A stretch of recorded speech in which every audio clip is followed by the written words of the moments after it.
Good afternoon. As people start to settle in and take some seats, I know that we'll be having people drifting in for the rest of the afternoon. I'm very, very happy to open the afternoon session. So this morning was so many intense and wonderful memories of Joseph. And this afternoon, we're going to be talking about his work in relation to praxis. Now, I've just had two good conversations, one with Patrick, one with Carolyn, who will be joining you shortly, about the RIBA Sterling Prize win last night. And I think, and, of course, this comes out of a long process, which I was part of, but, the emotions on stage and then thinking hard about what made that project, the Appleby Blue Almshouse of Withered Watson Man, so special is, and I think, Patrick, you were saying that, the conviviality. But the idea that, people like Withered Watson Man come straight out of Joseph's playbook, and certainly the kind of education that I had in Cambridge. It's a mentality that is deeply rooted in what I would call the humane, quite apart from its kind of theoretical construct, that is rooted in a direct understanding of the world in which we live, the people that we interact with, and a very, very close, dedicated, loving, and passionate understanding of what architecture can give to that context. When I visited Steve and William's project, there's, again, if you've heard the radio, it's my very boring tale on corridors, but these deep winter gardens, this idea that people can come together in a variety of spaces, that there is dignity in architecture through very subtle and quite humble moves, I think is a real testament to Joseph's legacy. So without further ado, I'm going to pass on to this afternoon's panel. So welcome.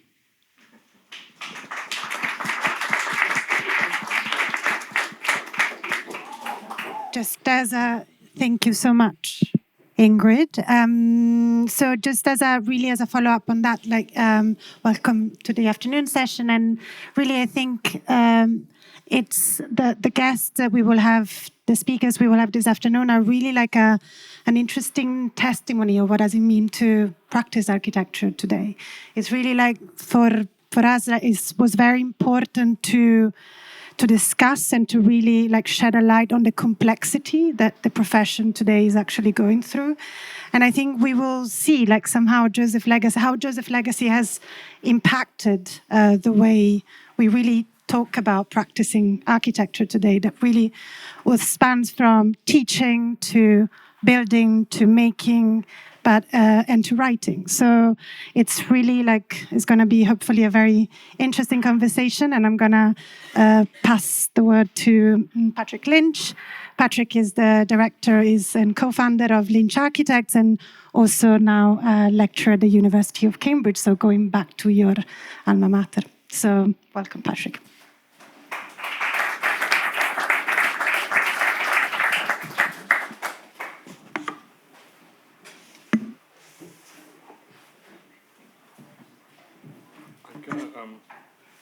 I'm going to situate myself in between two microphones in case I get too excited and start to rock. Can you hear me okay? Thank you, Marina, for instigating. Is that too much? That's a little echo. Yeah. Oh, maybe because there's two. Yeah. Very good. Maybe you wanted it. Yeah. Thank you, Marina, for instigating this and for inviting me. I think, yeah, I guess so. No. I think Javier was Joseph's last PhD student. I was really annoyed. I thought I was. I did an MPhil at Cambridge with Dalibor Wesley and Peter Carr in the 90s, and then when Peter translated to London Met, I had the opportunity to do a PhD, and I thought I would go for the full house and ask Joseph if he would supervise my PhD as well, and he graciously agreed, and I got to know him over the last 15 years of his life, and I had this weird situation where I was in my early 40s building buildings and writing a PhD. So he didn't teach me design, but the design projects I was producing were in response to the theoretical work that I was undertaking.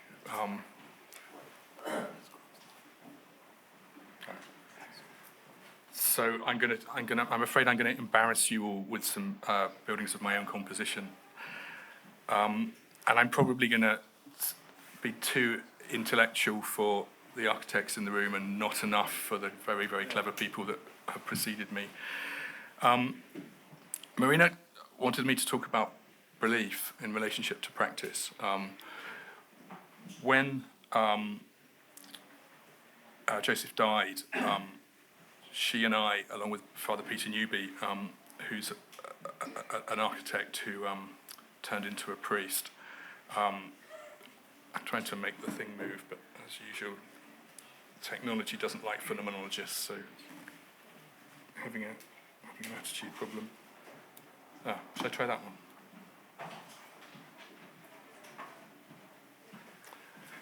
Is that the right thing to... Hang on. What did you do there? I just clicked on the screen. We witnessed a very beautiful commingling of Joseph's origins and his latterly conversion to Christianity. And you can see this is the order of service. It was a Catholic cremation service with the Kaddish sung at the end by his granddaughter and a friend. And I think what Marina wants me to do is to kind of draw out the elephant in the room, which is that within Joseph's writing there's an implicit moral and ethical and spiritual character. By dint of Irish parentage and my father kind of naming me in such a way that no matter how much Oxbridge I could absorb, I would never escape being called Paddy. The kind of Catholic heritage of my own family kind of coincided with Joseph when he was my teacher. But I don't really want to talk about religion as something that has to do with God. I think would be more interesting would be to talk about the role of faith in praxis itself, both political and artistic, because I think that's really Joseph's lesson to us.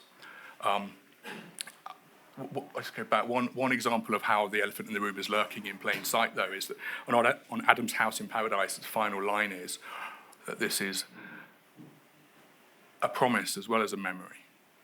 That paradise is something teleological. What I'm going to do is begin by talking about an event that Joseph and I were involved in together about 7 years ago. And this woman invited us to talk together, and I remarked on Joseph's dining, not dining table, the coffee table in his living room. There was a very beautiful sculpture by his friend Michael Ayrton,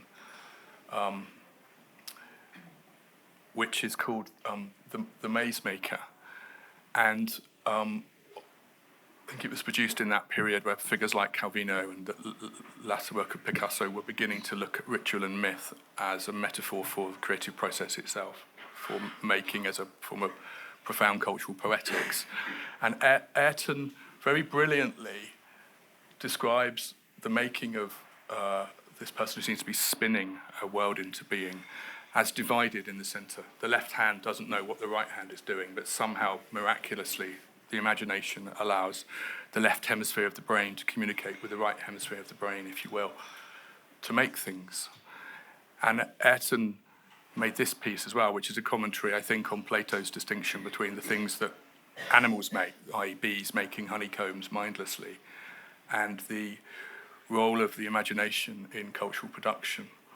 And the reason I'm saying this is I think Homer was alluding to the profound role of both the body and its position and its cultural significance. and the physical, and if you will, the phenomenological experience of spatiality in particular, and of custom and belief. And I think it's that marriage of an understanding of architecture as a culturally situated and a physical material activity that is the most important lesson. He's not alone in this, obviously, and there were figures of the 20th century, other people have referred to Ernst Cassirer. What I want to do is show you some things I'm not going to talk about, just quickly, because I think that what this event could be is the jumping off point for Rykwertian scholarship in the future, perhaps. Anthony Blunt apparently once referred to Joseph as that mad Jungian. And I think it's fair to say that in the 20th century, Jung's influence on artists and on religious people was quite profound. There was a fault line, though. Jung adopted the position that the Catholic Church saw as heretical and even potentially Manichaean, i.e. that Jung thought that good and evil coexisted equally. And Aquinas, who is a kind of dogma of the Church, fundamentally disagreed, saw evil as simply the absence of goodness. But there was a very fruitful dialogue going on in the 1950s, and I think it was that world of Benedictine monks that Joseph encountered, as we know from his memoir, when UCL moved to Cambridge and he fell in with some guys from downside, that was part of the underlying ethos that could convert a Jew whose family had perished in the Holocaust to this rather strange, perhaps arcane version of Christianity.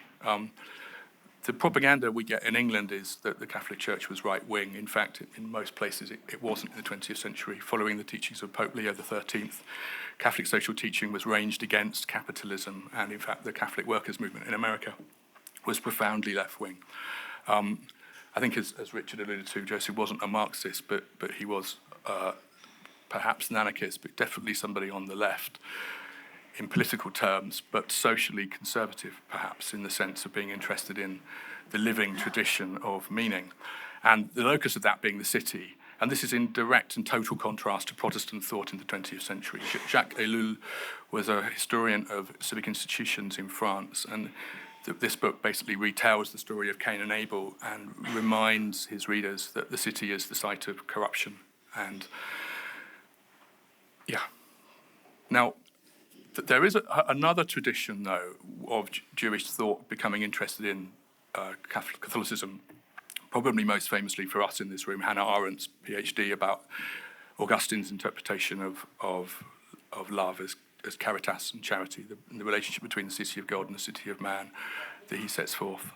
Also, I don't know if you guys know of a very, very brilliant thinker, Edith Stein, who was a Jewish PhD student of Edmund Husserl, became his teaching assistant, and then wrote a very brilliant critique of Heidegger's understanding of Mitsein in being and time. She thought he was still operating in a Cartesian universe. She became a Carmelite nun, perished in the Second World War, was killed in Auschwitz, 1943, and was beatified and then canonized, and is now known as St. Teresa Benedicta of the Cross. Simone Weil, as well, as a figure who moved from philosophy into theology during the war. And there were a whole series of figures after the Second World War, I think it's fair to say, reacting to the horrors of industrial killing, industrialization and modernity having a very, very dark side, including people like Hans Jonas, another German who went to live in America. Sparked by my research with Joseph, one part of which dealt with the character of ritual and liturgy in modern church architecture, I did a postdoc at Oxford with this guy, Ashley John Moyes, who's an anatomist who became a theologian, and when he left Christchurch, went to Columbia to teach in the medical school, because people operating at the sharp edge, as it were, of medical science, dealing with questions of chips being imported into human bodies and the possibility of taking a head off of one body and putting it onto another, are very, very, very aware of this dark side of modernity. There's also a kind of a resurgence of thinking, people looking at the relationship between Catholicism and modernity. And in fact, a recent book about T.S. Eliot reminds us that T.S. Eliot said, "I'm a modernist because I'm a Catholic, and I'm a Catholic because I'm a modernist." I'm just kind of throwing a few things out here. If people aren't aware of this guy's work, I can't recommend it more highly. He's an English scholar who became a psychiatrist who's been writing about the dominance of the left hemisphere brain, that which was the emissary or the diplomat for the right side of the brain, our contextualized, situated, emotive, civic-minded selfhood, which has been usurped by the tech bro predominance of the left side of the hemisphere. And I guess, in essence, one could argue that that's the work that you see in The Crisis of Modern Science by Alberto Pérez Gómez, that Dalibor and Peter were touching on long before people in the sciences were starting to realize there was something fundamentally wrong with the scientism of the modernist paradigm. Not science per se, but the idea that you can only measure things scientifically, and anything that cannot be measured, therefore, must be subjective, which leaves no place whatsoever for intersubjectivity, the city, or even an art like architecture, which is both scientific, rational, and, of course, emotional, and, I would argue, analogical. This has just been published. I can't recommend this more highly. Paul Kingsnorth is a very brilliant English novelist, ecological activist, and, like Gilchrist, a Christian. What I will begin to talk about in a bit more detail is Joseph's friend Alistair MacIntyre, who described himself as a Thomistic Marxist. He was converted to Catholicism by Thomas Aquinas, which I think was Thomas's idea. And just to kind of elaborate the title Practice as Belief, in After Virtue, the first half of which traces the problem of modernity, everything that's gone wrong post-Descartes, and the second half of the book, which deals with architecture, music, dance, the embodied consciousness, he begins by a definition of what he's talking about as practice is the thing that mediates between theory and subjectivity, which is the basis of civic action. This is a bit dense, but by a practice, I am going to mean any coherent and complex form of socially established cooperative human activity, through which goods internal to that form of activity are realized in the course of trying to achieve those standards of excellence which are appropriate to, and partially definitive of, that form of activity, with the result that human powers to achieve excellence and human conception of the ends and goods involved are systematically extended. Now, in essence, what he's saying is that practice is a form of belief, it's a belief system. The negative version of this would be Pierre Bourdieu saying that professions are a kind of doxa, an orthodoxy that protects its own expertise and excludes others. I would argue that what that's done is created a society which says we've had enough of experts and we're living in a kind of post-Truthian world.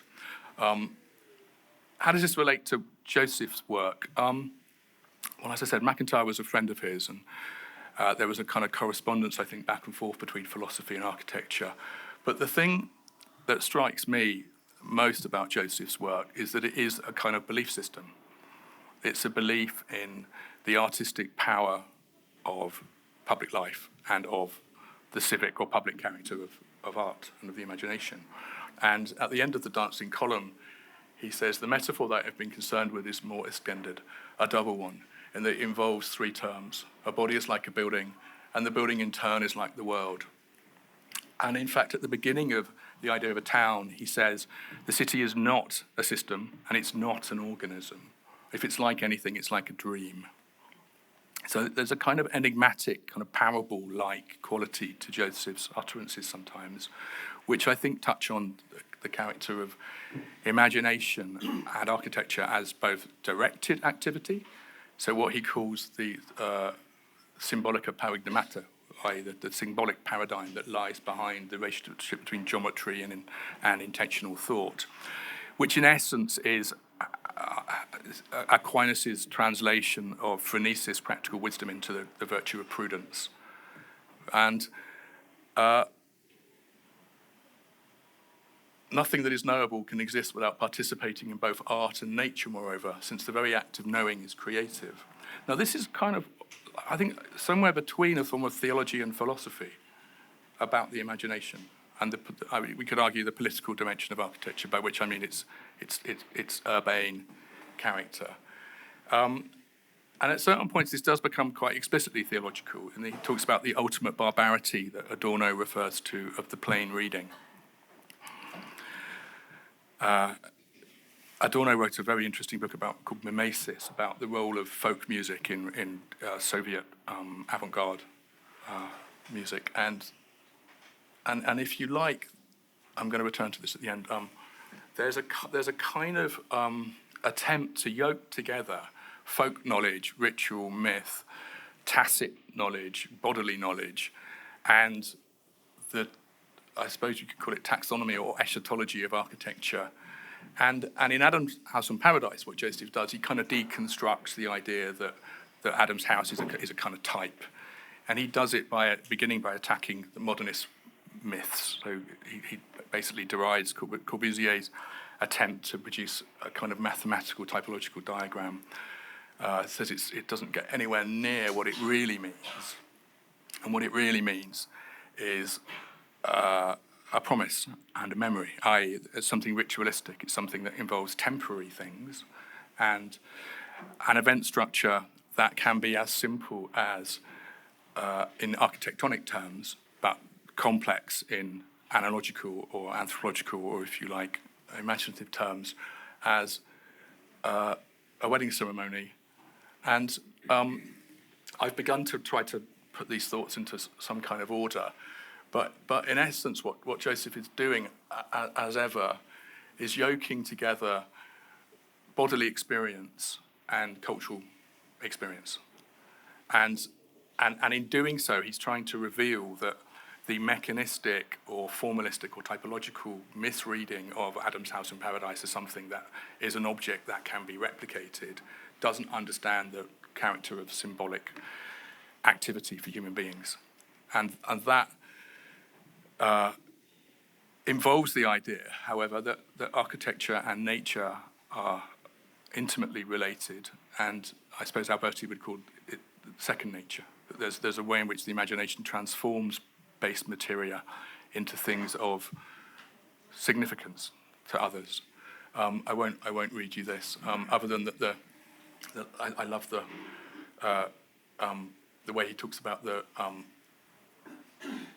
notional shelter, although it was notional, was necessary. Its floor was earth. It supports the living beings. Its trellised roof like a tiny sky of leaves and flowers.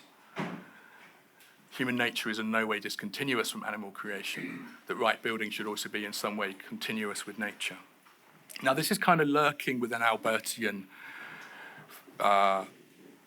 philosophy. I mean, one conversation we had when I was a student was I basically thought Alberti's a kind of moral philosopher. I think that's fair to say.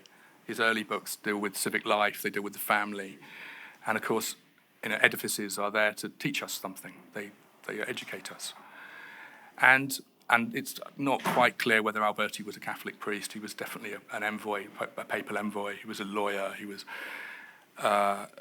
involved in church building, but he was also involved in kind of city making. And he famously said, if you want your praises to be sung of, you must be virtuous. So this virtue ethics, which MacIntyre kind of reconstitutes in the late 20th century as an antidote to our current situation, has, I think, to do with our inability to make streets, our inability to make city quarters, our inability to deal with technology and to integrate modernity into traditional forms of human belief systems. The most explicit point at which Joseph talks about this is in his, I think it's actually his first book, which is this tiny object here. An essay, he describes it, published by Burns and Oates, publishers to the Holy See. So if you didn't know that Joseph was a Catholic, you can actually read the imprimatur of the Inquisition telling you this book is free of doctrinal or moral error. Sorry. I'm really sorry. Now, so this book was used to train priests. Peter Newby may have come across this when he was training to be a priest, when he converted from architecture to Christianity, to becoming a Christian priest. what Joseph does is he talks analogically about not the typological origin of the church as one thing, but as a series of symbols that move from Roman culture, i.e. the basilica being the image of the law court, because the Roman law court is the place where rectitude or justice is dealt with. The temple is in there as well. There's tents, there's images from the Old Testament. There's a kind of synthetic imagination at play. And he says this in the introduction because what he wants to do is to teach priests who are commissioning architects about the value of architecture as a living tradition. He wants to go beyond a mere stylistic art historical taxonomy of styles and types. I mean, it's pure Joseph, right? It's what matters is the freshness of the imaginative contribution and its depth of meaning poetically. And yeah, Corbusier's church, talking about Ronchamp, provides an enormously rich experience for the spectator, not only by virtue of its simple but marvellously modulated volume, but also because it appeals to a rich deposit of traditional associations which a more pedestrian designer will deliberately ignore. Now, he damns with faint praise this French-Swiss architect, René Sen, which L'Art Sacré, which was the kind of house magazine of the Dominicans, the guys that ended up commissioning Corbett, Latourette. A number of painters and poets became priests in the 1950s, fleeing, I guess, the kind of nuclear age and the problems of modernity, and began to publish magazines and commission perfectly good buildings. But Joseph's right. I think there's something missing in this. It's kind of, it keeps the rain out, and it's kind of elegant to a degree. And there's something else going on here. Another Swiss, another Protestant. And it has to do with movement and ritual and the fact that it's a pilgrimage chapel en route to Rome, and the fact that on the Feast of the Assumption on the 15th of August, people gather and the statue of the Virgin flips and the congregation, as it is, meet on the hillside. And Joseph really brilliantly writes about this. He says,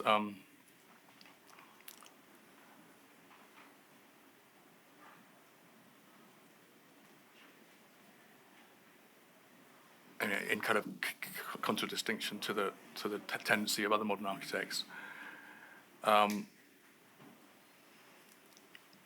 the church has always set out to take into itself and sanctify the environment of everyday life. Our contemporaries obsess with issues of mass housing and quantity in building. Against this, the church building must reassert the value of quality, but reassert it in terms that are neither archaic or eccentric. The temptation is, of course, to accept the easy solution of schematic poverty, but the virtue of poverty would lie in the physical deployment of materials and the acceptance of modern methods of production and building, and not in the poverty of spirit, which betrays the essential task of the church builder.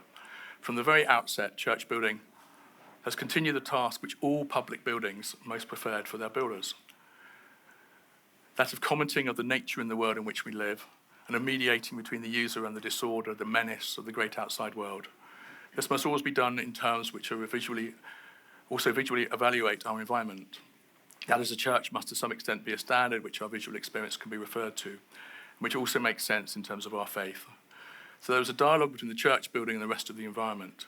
The neglect of this dialogue reduces church building to the business of constructing sheds of indifferent shapes and annals, devalues the whole part of church building, which this essay has dealt. On the other hand, an escape into archaic modes of eccentric speculation cuts church building off from the daily experience of the worshipper, so he can no longer submit his daily visual experience to the sanctifying influence of the church. Now, just before I go on, I just want to read you something that Joseph wrote about Saint-Marie de Ronchamp.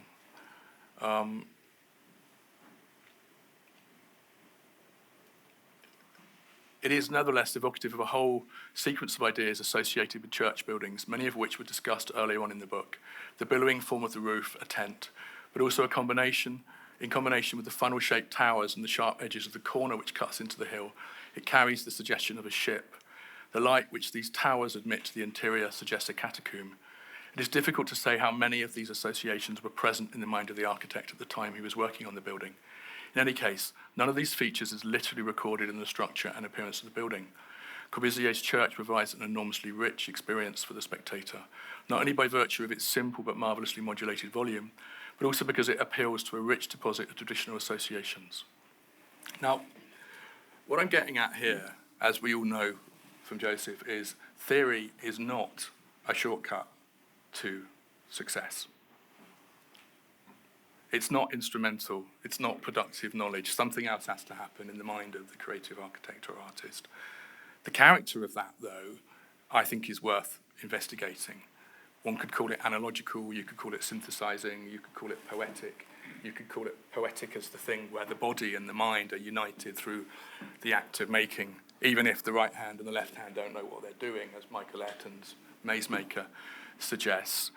I thought I would end by showing you maybe some things which are legacy. This is what my Cambridge students are working on at the moment. We're looking at undoing the effects of modernity, i.e. road engineering and science faculties, to the city of Cambridge, and looking at the deep archaeological and civic significance of the castle on the hill, which became a prison. The town council have decided to move Shah Hall to Peterborough to save money.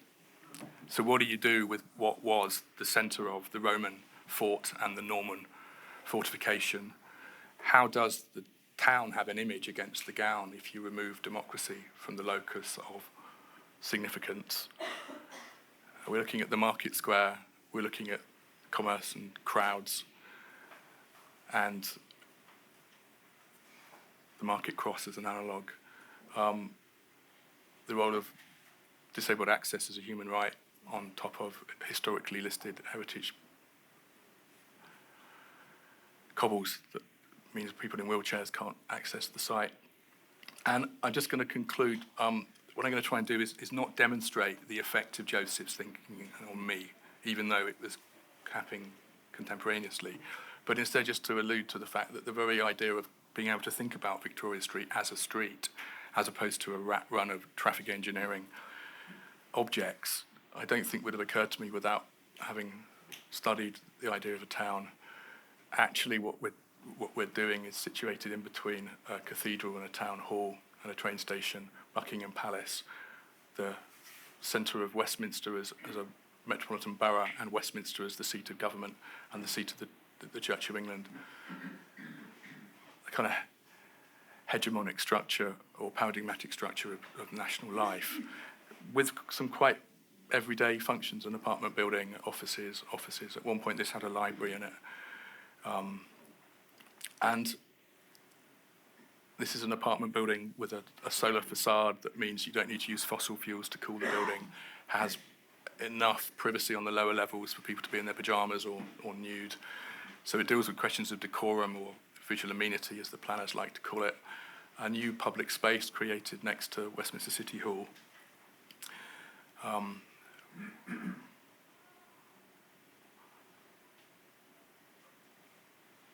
a public artwork created by Blaise Luxembourg called The Silver Forest, which attempts to not embarrass the town hall, but to somehow try to manifest a kind of ecological ethos and aesthetic.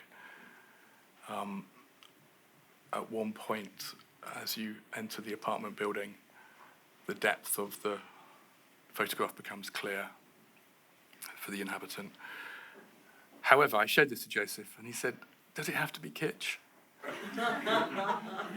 In response to this by Timorous Beasties, after I'd spoken for 15 minutes about chinoiserie and the Baroque, and it's like, hey, you can't fucking win, you know.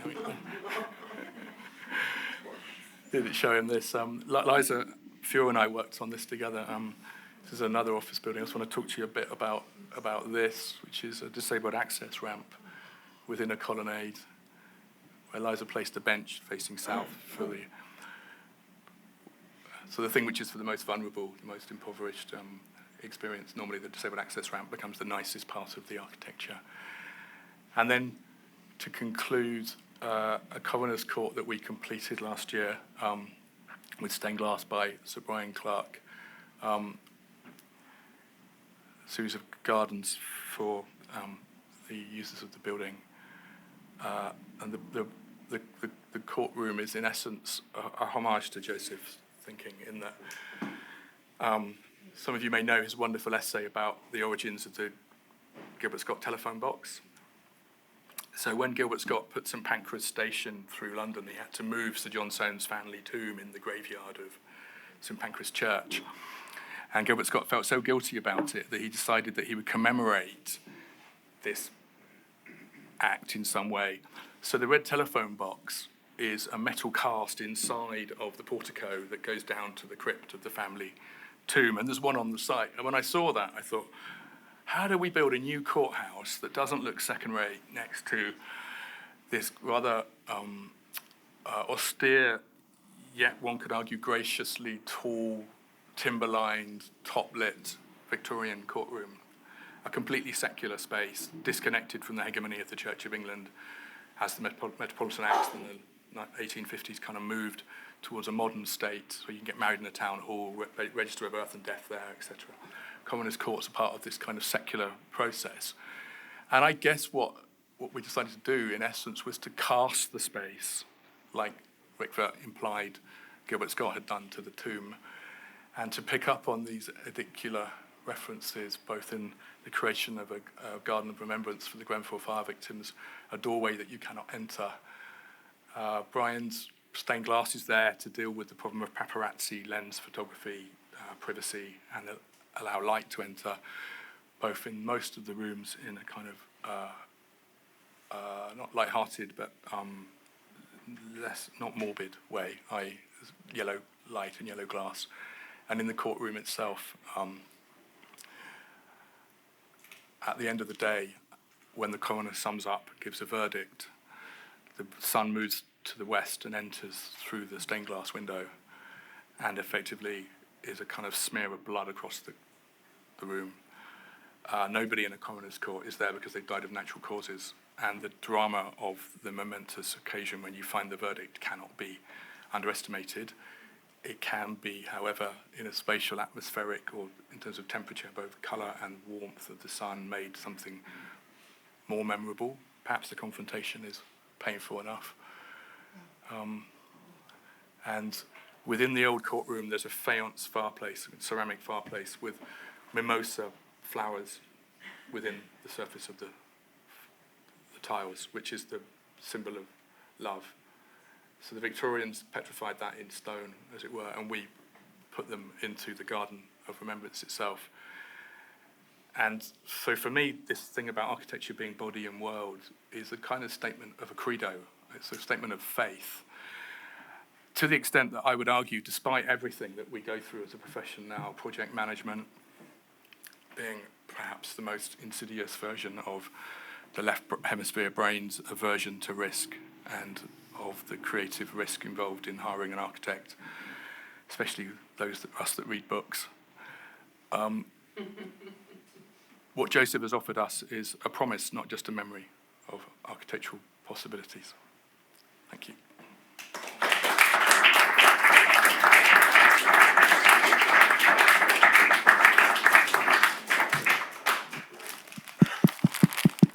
Thank you, Patrick.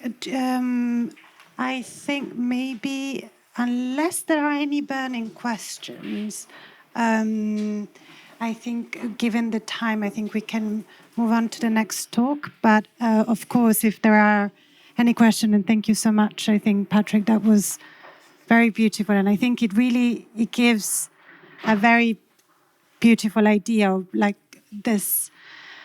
Belief somehow is also a way of bringing an accent into our everyday life, and also that architecture is a means through which that somehow can happen. And that is a beautiful lesson that I fully agree that Joseph has left us, I think. So, so if not, I'll leave. That's also an option. But thank you. It's a pleasure to have Pippo Ciarra. Pippo, he's a senior curator at the Maxi Museum in Rome, but also, if I'm not mistaken, also like a professor of architecture, teaching different kind of school of architecture in Italy, but also especially at the University of Camerino. Yeah, the nice house. Exactly. And so which is the one we should mention. Then. Thank you so much, Pippo, for being here. Thank you. Do I have to do anything? No. It's okay. Thank you. A few confessions. I don't practice. I haven't practiced for a long time.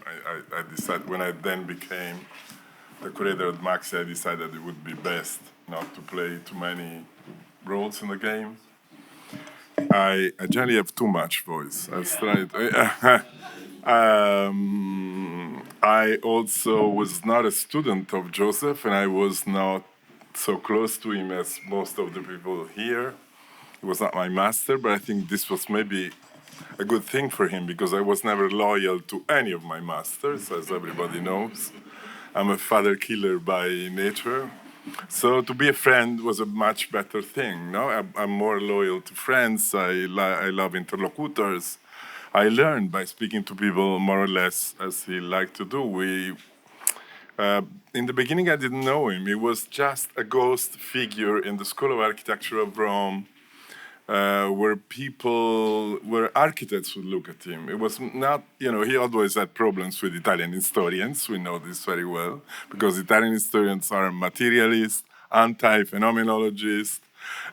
They believe in history as a succession of structural elements that put together things in space. So Joseph was difficult for them, as everybody of that kind. But architects would look at him. The first books that I say mentor, but semi-mentor Quaroni gave me were the La Casa di Adamo in Paradiso and L'Idea di Città, so the Adam's house and the idea of town. So I knew him as a presence, like as a ghost presence behind some of my teachers. And then I met him lately, and then Marina also fueled. Thank you, Marina, for all this. I thank the school, of course. I thank Francesca, Ingrid, of course, and everybody who's been working for this. But Marina also was a host in our friendship. Being not really entitled, but I thought being the topic of this, writing, and I do write a lot. This doesn't mean I write well, but I write a lot in both language badly. I thought, what's connecting me and Joseph? So relating to the word of words in architecture, what do we have in common? So we have this obsession for writing, which I think it's true. There is a passage in the new edition of the book when they tell him exactly for the church building thing. It will be another book. It was your Anne who suggested, it will be easier to write this piece for you than to put together people to write essays. Now, this is a very, very true statement. So writing, the city, Italian architects are obsessed with urban ideas. They always, if you ask, in the 80s, if you ask Giorgio Grassi for a house for your dog, he would design a library for the city. No? It's always been like that. Italy, no? So the fact that, I could understand how Joseph would love Italy. I would like to investigate, discuss. Kenneth reminded the beginning probably of his interest in Italy or early passages. And then I put it kind of history because, first of all, I'm not entitled to discuss history because I can easily speak to historians around the world, but I have more complicated relations with Italian historians. Although I hung around Venice for many years, I have many friends there. And I worked with Francesco Dalcò for many years, which is this a good or a bad thing? We live to history. So this is the ground for the things we can discuss today. I think it's funny because in this day I was writing a piece on Richard Ingersoll, which was another common friend. And both Ingersoll and Richard, they quote Victor Hugo at a certain moment. For Richard, it's exactly the ceci, tu iras, c'est là. So this idea that writings and words can be even more durable, more important than the building itself, which is actually true today in many conditions, especially now when we think of architecture 50% of the time as an ephemeral event that happens around us. I do generally share a little lecture about the permanent effects of temporary architecture. So the importance of writings. Joseph was kind of cheating us a little bit because it starts from Vitruvio, but we know that Vitruvio had no images, and Vitruvio was not really speaking to architects. We were speaking to people, and the two people had to build the thing. So probably when Vitruvio gained the images in the early Renaissance, and when Alberti found his reader in Joseph Rykwert, that's really the moment when we think architecture comes up. No, when you can speak about architecture, when architects have a language, a discourse to share with other architects, it's where we are used to think the real time of architecture becomes important. And this is the ground on which Joseph has built a lot of his speculations. This is also very Italian, of course, because we are used to consider a common friend of us, Francesco. He always thinks that the birth of architecture criticism comes with all the treatises. So Alberti, Scamozzi, Palladio, Francesco Di Giorgio. This was the architecture writing, between Renaissance and the 18th and 19th and 20th century. But then if we get closer to us, in Italy, criticism has always been a critical issue. Architecture criticism in the 20th century in the early part of 20th century was either advocacy, a group of architects writing things to promote themselves. Or it was literary, maybe the best part. Bontempelli, for me, it was an early love in my life, this idea of the critic that writes and writes and writes, but only in the end you understand what he wanted to tell you. Or Savinio, both relate very, very focused on the city. So writing was important in a different way to what it is now. And probably I think what's interesting, there is literature in Joseph's writings, so we can see something on this. When we get closer to the word, then writing becomes militant. You write because you want to stand for a political position, because you want to propose action, because you want to choose. Choose. Then the war comes and the situation changes in Europe and in Italy. And architecture writing becomes mainly a political condition. Bruno Zevi, the first book in the world, I think, who writes the Storia dell'architettura moderna, is the first book with this title around the world. Gropius and Argan, who was quoted by Kenneth Frampton before, who was setting the ideological ground for the Italian architects. He was consciously preparing the borders, the limits within which the architects had to move around with their practice, but also theory.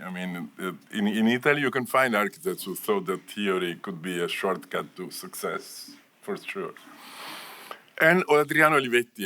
Joseph never really did things with Olivetti, but the presence of this idea of society, which is also social sciences and the relations with Doglio, there is a lot of this. But anyway, even Adriano Olivetti, who was a company man, running one of the most important Italian companies, felt the need to design a political project for his people and for the country.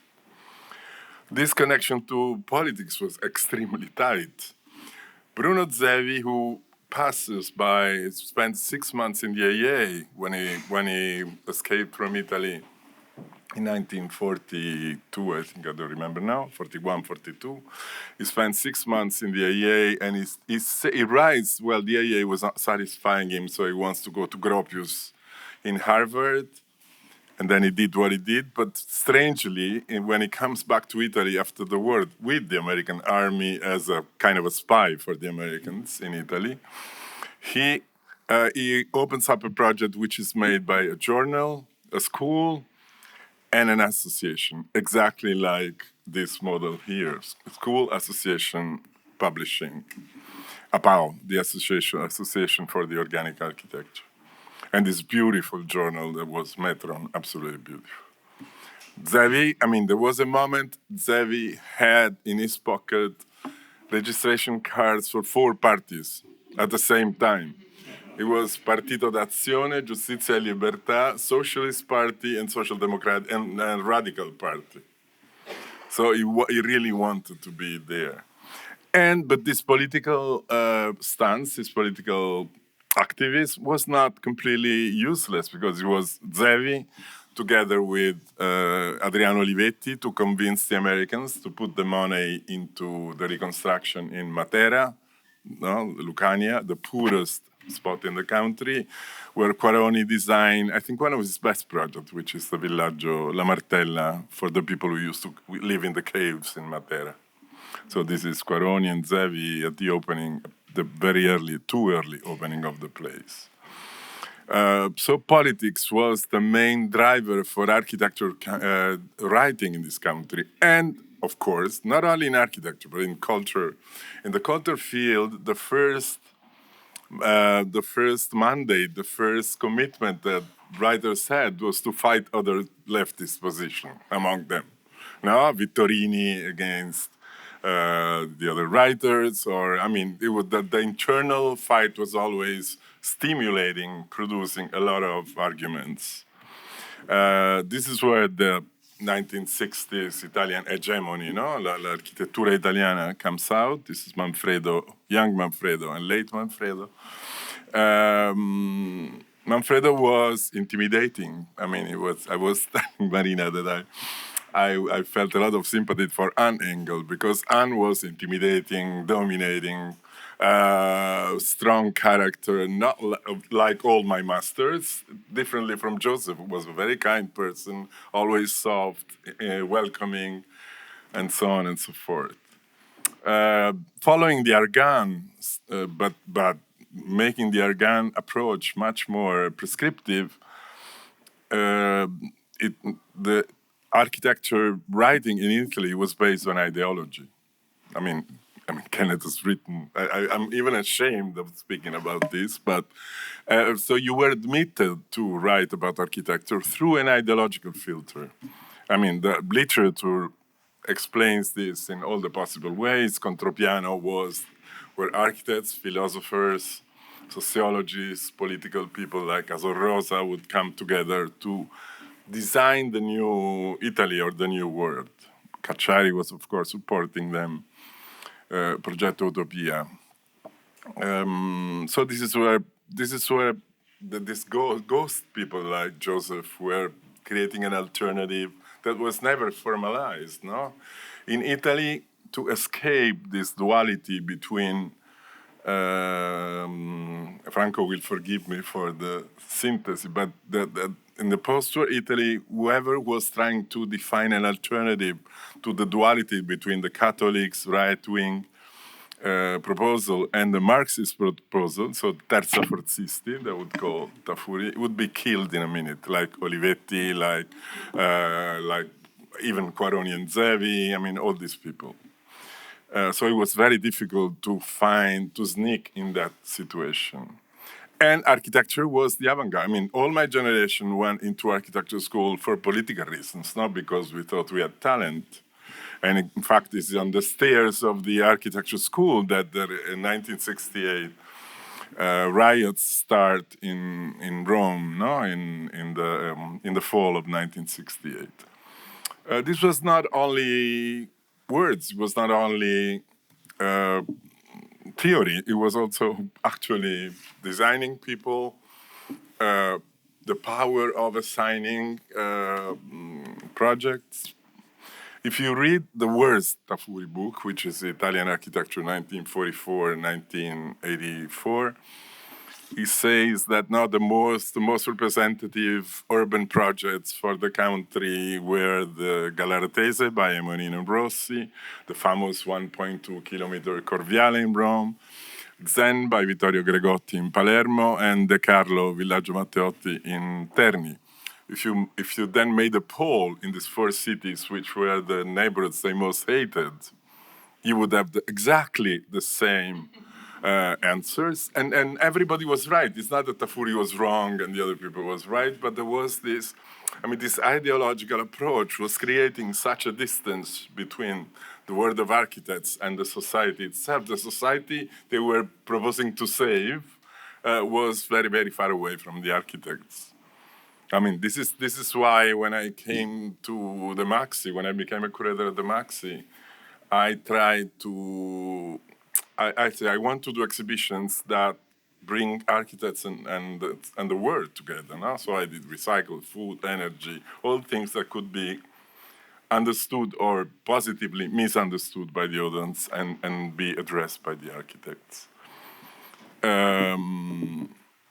Yeah, the arguments, the criticism, the written proposal were very important, but also not only for the Tafuri side. I mean, Bruno Zevi made Manfredo Tafuri a professor, giving him his chair in Venice in 1964. They were relatives, by the way.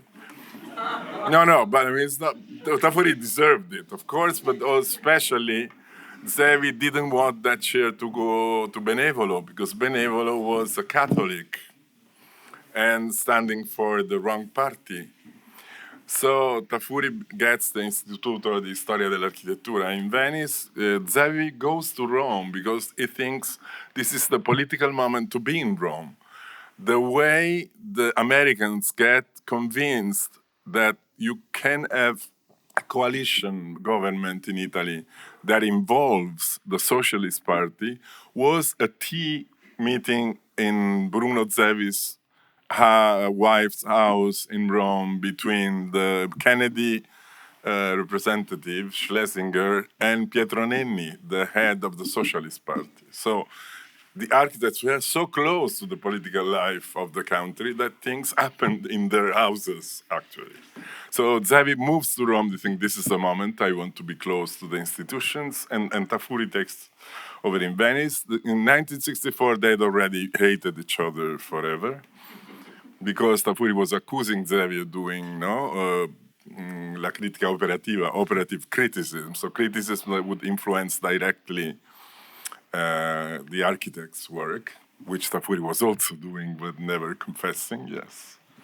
But so we had this very interesting architectural political division. On one side, you had these people designing cities, designing ideal cities, which had not often worked well, on ideological basis, in a very disciplinary tradition. I mean, when I was failing a young researcher, applying to a place in Venice who was like the daughter of somebody coming from this world, I asked her, I feel like if I had asked you these questions in 1880, 2 centuries ago, you would have given me the same answers. And she said, yes, of course. So this was the condition. On the other side, you have Zevi. Zevi was individual talent, leftist but not Marxist, as somebody else we're talking about today.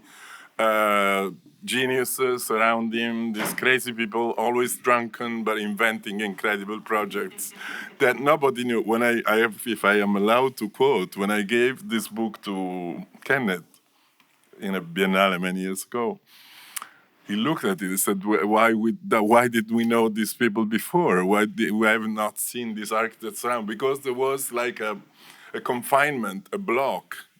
The cultural power was very well placed between Venice and Milano, and you would not see these people until the situation changed.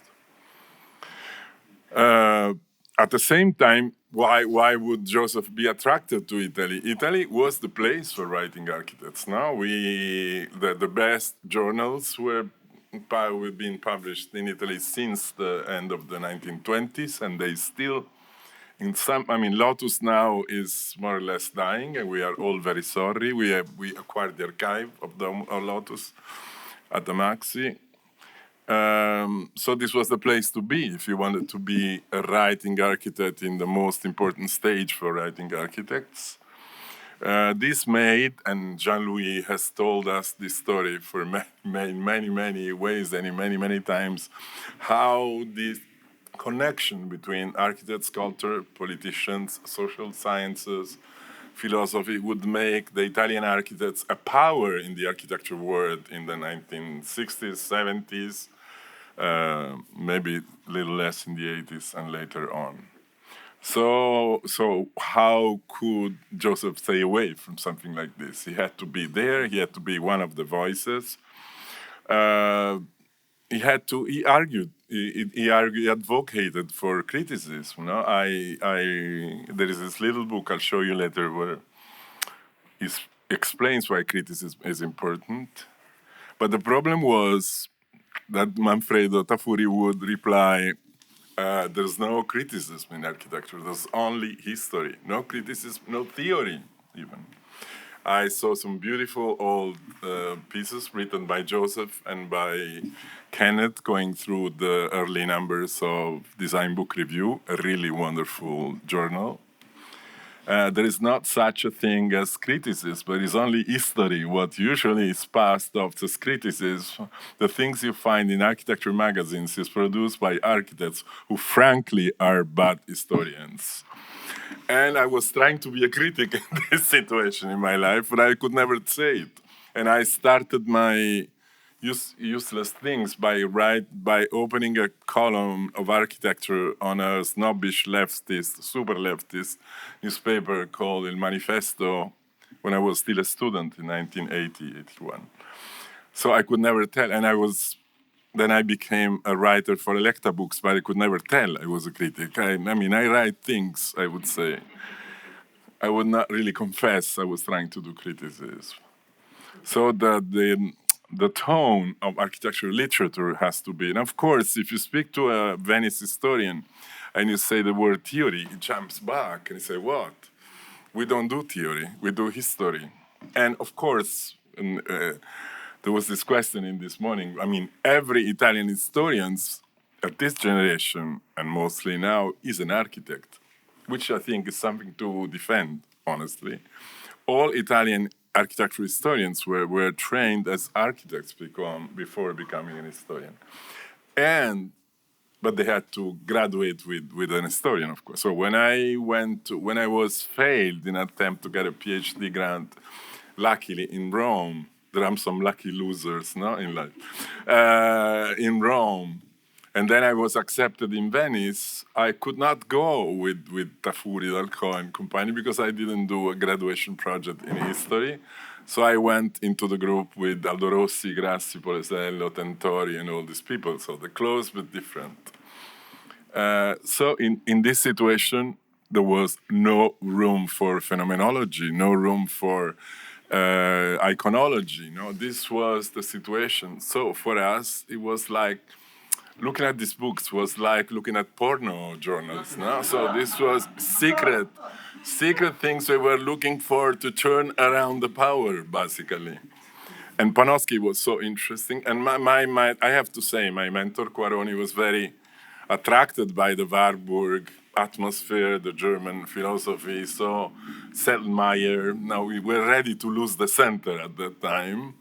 So Panofsky, Colin, Rykwert were sources to find a new way to approach writing in architecture that was extremely useful for us and extremely, I mean, it was a breath of air in that situation.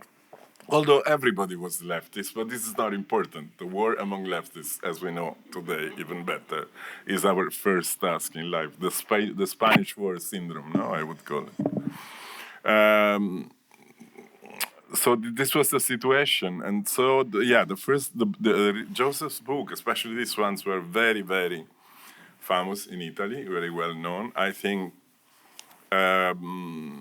L'idea di città e La casa di Adamo in Paradiso were really groundbreaking books. So they were very, very well known and very, very well read in Italy. It is also very important, as Joseph tells in his memories, they were published by Adelphi. Adelphi was not an architecture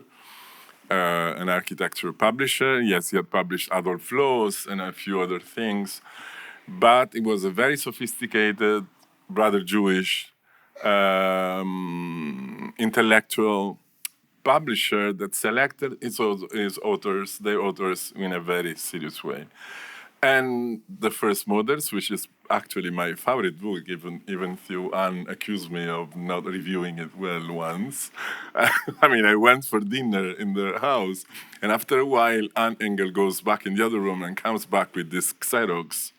It says, "People, this is a bad review you wrote of The First Models 20 years ago."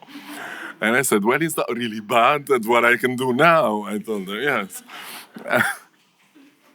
But they didn't kick me out of the house. So writing in all this way as a way to enter all the ideological, political, cultural fights in Italian architecture and in the global architecture at the time. The idea of the city. I mean, we are obsessed by the city. This is probably the first generation of students who were not taught to think at the city, whatever the architecture question is posed to them. Now we are in a completely different world. The 21st century is a different condition. But it's interesting that these two images come from the same geographical area, no? The Urbino, the Città Ideale is in Urbino, north of the Marche. This is a series of photos I put together of the area where I teach, where I live also, which is this never-ending city going for 400 kilometers from Ravenna to Puglia. So urban can be a lot of different things. So I had my first clash with Joseph. Was this personal clash? I mean, very polite, of course, but this was in Beirut in 2000. We were there with a bunch of teachers and PhD students to this symposium organized by the Lebanese American University. And the subject was the Mediterranean city. I enjoyed a lot reading the First Moderns, because in the First Modern it gives you this idea, which was also popping up in Oma's presentation, that this Mediterranean means a lot, means not only coastal, not only European, but means a relation between architecture, landscape, light, sea, when it is, that goes all over the planet, no? Which is a latitude rather than a physical space.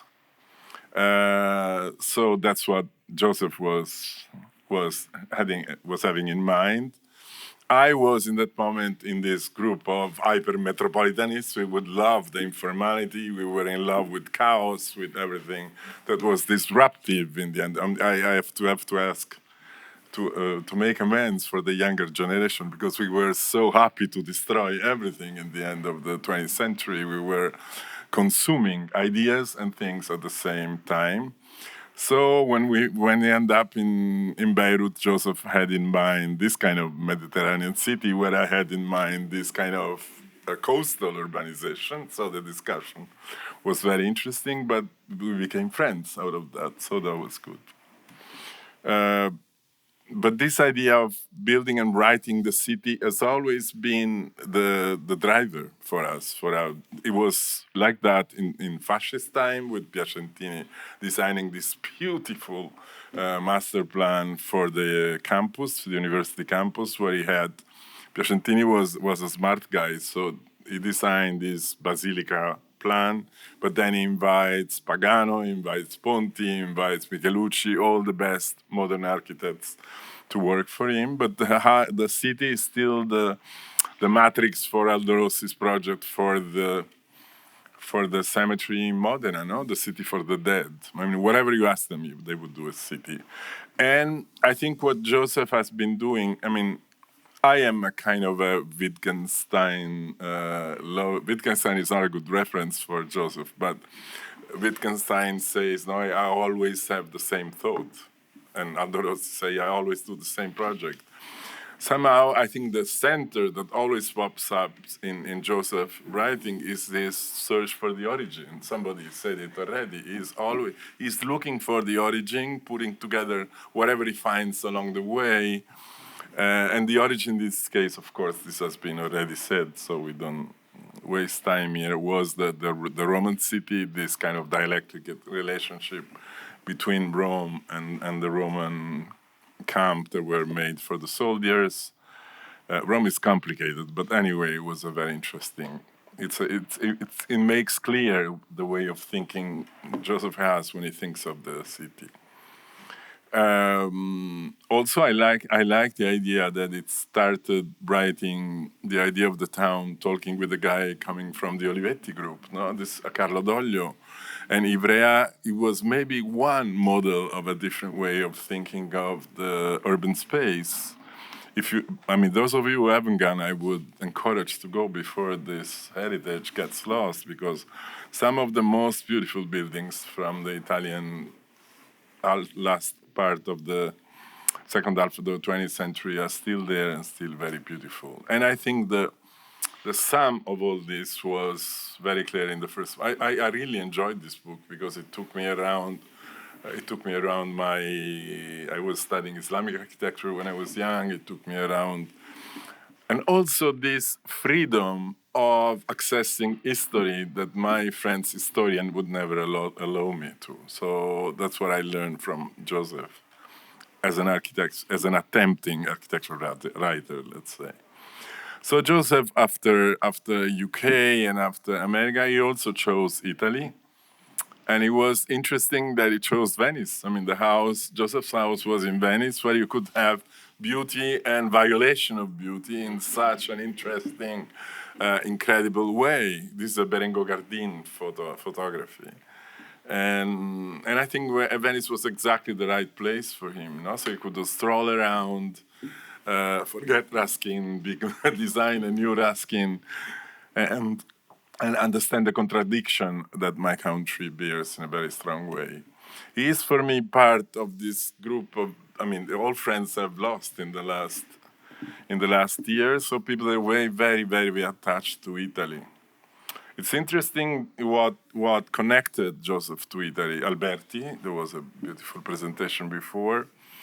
Joe Ponti, when he comes to Milano the first time, he talks to Rogers, he talks to other people, but then he fell in love with these two guys who hated each other, because Joseph was also good in this.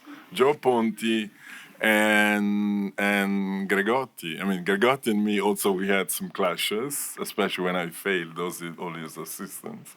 But Ponti, Rykwert understood Ponti, and it took Italians 50 years to understand the grandeur, the intelligence of Joe Ponti's work. But at the same time, he understood how Gregotti was handling architectural ideas and reality, connecting architecture and reality in an incredibly effective way. So they were also very close friends, as you can read in the book. But then not only architects, Italo Calvino, who in his late part of his life became a little bit difficult for me. Bobby Baslen, who's a super sophisticated, to quote Bobby Baslen, you need to be really snob in a literary area.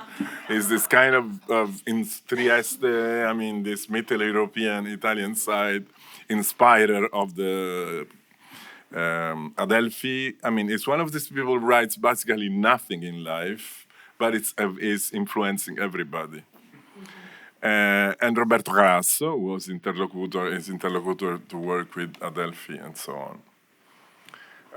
To close, history. I will not go into history because there are such good historians here, but I think for Joseph, both languages, both fields, because in this way, Joseph was a Benjamin follower. Benjamin said, whatever the platform I'm writing, I always write in the same way. I don't adjust my writing to the audience. Journal, newspaper, book, whatever. Joseph was more or less the same. I don't think he changed his approach to writing.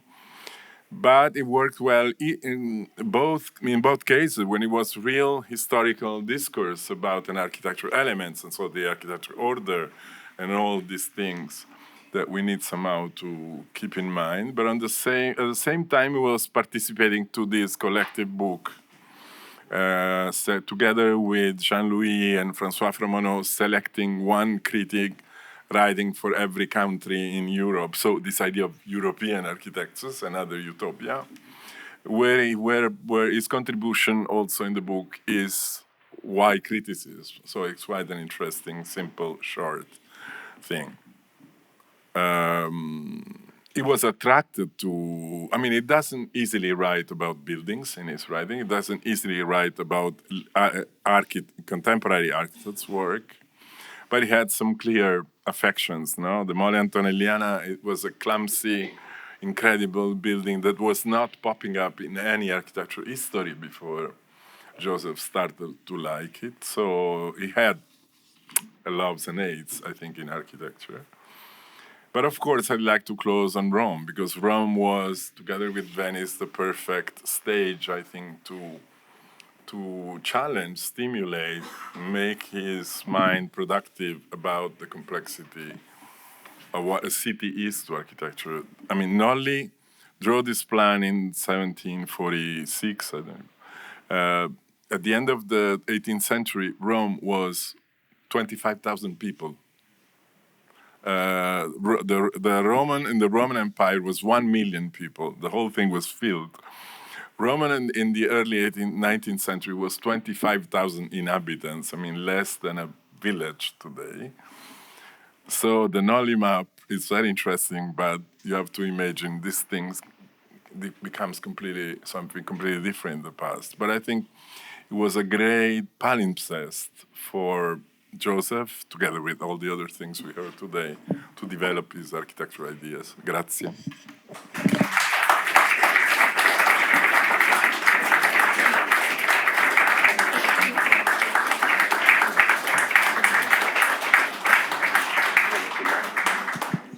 I think, I'm always conscious of time, but I think there is quite a nice sort of transition between Pippo's talk and our next guest, which is Franco La Cecla. Yeah. Joseph didn't like sociology, but he loved anthropology. So. Exactly. I mean, that is also, of course, it's a pleasure to have an anthropologist, but I think there is a passage that is very interesting, which is, of course, this kind of opposite ideological writing in architecture in Italy, where Joseph arrived a bit as a sort of moderator of that sort of quite stark division. But also what he likes, I think, I remember him saying and talking about that period in a way that he loved the fact that writing was used as a sort of tool for debate, in a way that somehow he also said is something that we have lost a little bit today, that critical aspect of writing. And I think in your book, Franco is an anthropologist, but also an architect, I can say. Again, I second Pippo's point about embracing the complexity of the term architect. And I think your books are really probably that's also one of the reasons why Joseph loved them very much, is because they were quite an interesting kind of tickle for interesting broader debate. So thank you very much for being here with us. Thank you.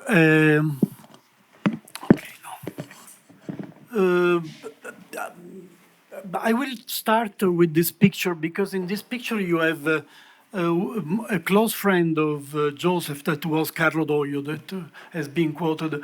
Carlo Doglio, I had the chance to be raised by anarchists. I met Carlo Doglio when I was in Palermo, and he was he had just finished his experience with the Danilo Dolci, so someone who has really organized in Sicily grassroots movements and hunger strikes. And so, I mean, when I was becoming an architect. This was the first year, was a 68 in Palermo, and I had the chance to meet Carlo Doglio. So, and Carlo Doglio for me, was an amazing border crosser. So someone who was really coming from here, basically, and he was telling stories that were not the stories that we were listening from the other big architects that were teaching in Gregotti was teaching in Palermo, someone else was teaching in Palermo, and Carlo Doglio was a different voice, because he was talking about mostly about people and about community and about what a city is about, if not a community or something like that. So this was my starting point in a way, and I was really raised by Carlo Doglio. So I followed him in Venice when he moved to Venice, and then I started to teach with him in Bologna, and I was always looking for some tool to criticize architecture in a new way. So not as an historian, not as an architect, but more bringing in the critique all the humanities. So my impression at that time was that architecture was extremely poor, that theoretically was really ignoring most of the new history, most of the archaeology, most of the anthropology. So the idea is that, okay, it was a debate totally poor, I mean, in which most of the sources of debate were missing. And Doglio was an amazing translator. He was really doing a lot of translation. A kind of militant translator, no? So he was bringing Paul Goodman, for instance, that was really the first one was inspiring Olivetti, because I mean the idea of communitas come from there, and also all the world around this strange combination that was the Kropotkin Patrick Geddes combination that was here, that he discovered, Doglio discovered here, all these libertarian, anarchist, liberal roots. No, it was very important because nobody was doing that. I mean, this was the 60s. You couldn't really talk if you are not a Marxist, if you are not a Catholic. So taking something different that had a wider horizon was absolutely impossible. It was really difficult. And this has been difficult for years. So no, this lasted, when I moved to Venice, for me it was crazy because it was impossible to introduce into the debate something else. So, and then what happens? Happens that Doglio, in a way, teaches me that there are many movements that are trying to bring back architecture to what people can do by itself. No, what were at that time was called self-building or autocostruzione. So the idea that the people can respond directly to their needs, and that the architects most of the time don't know the context, don't know the people, and they are totally closed in a debate that without any kind of really capability of having a feedback from reality. So, and I started to work with this other man that is in the picture, that was John Turner. John Turner was the one that introduced the idea of self-building. He was working in Peru, then he was teaching here, and the idea is that, I mean, self-building was something very important in order to introduce into architecture something that was missing. So I organized in the 1980 a big conference about self-building. And in this conference, alas, I invited Ivan Illich, that I had met just 2 years before, because I was taking care of 2 cows. I didn't go to the army. I was a consciousness objector, and my task was to take care of 2 cows in the countryside of Florence. And in this stable where I was working, I met Ivan Illich that was passing by. So this was a strange chance. Of course, the cow had no chance with me, so it was very difficult for them to survive. So it was not a good. Was a good thing that I left. Anyway, and I discovered another version of what I had really learned with Carlo Doglio. So a much wider and also, in a way, also a much stronger, much radical way of criticizing the world building, of architecture, of urban planners. That was, I mean, Ivan at that time was keeping with this critique to the institution. So he was claiming that architecture was an institution, like hospitals, like schools.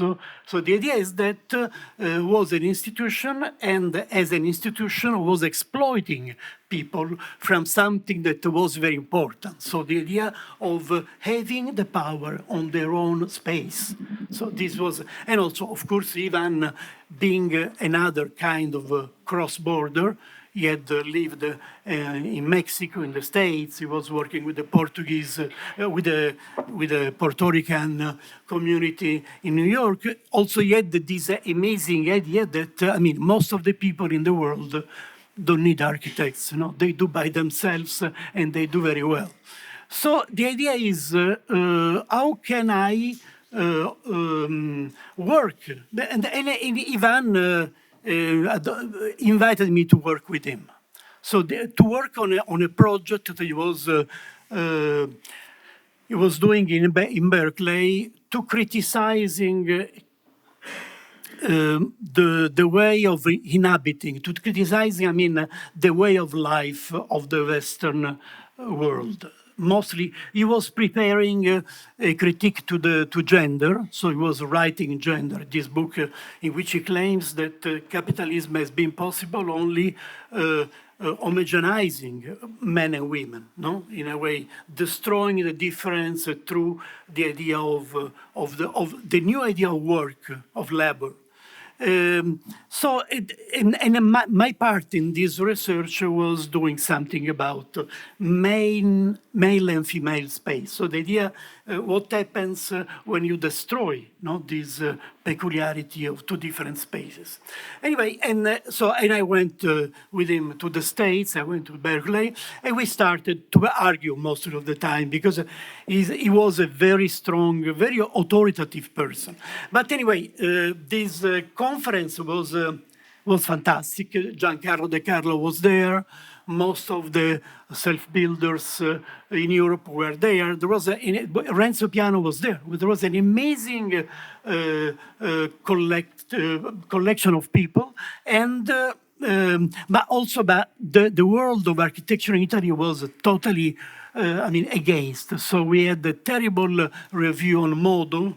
They were attacking us, saying that this was terrible, was abusivism, was a way to destroy civilization. All these kind of things. So, and after that, really, nothing else happened. So this was a kind of spot that happened in the 98, and the world of architects was totally against.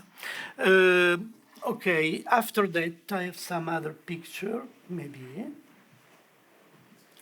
So this is Ivan Illich before becoming sick. So this was the time when I met him. This is his famous book, Tools for Conviviality. Also, this is important because the word conviviality is coming back. In a way, Now, today, in many disciplines, is something that comes back. The idea is that conviviality is what Wittgenstein defines as a form of life. The idea is that every single culture has its own way of life, its own form of life, and this form of life, stressing the word form, has to do a lot with architecture. So the idea is that its own context, its own culture, builds its own environment.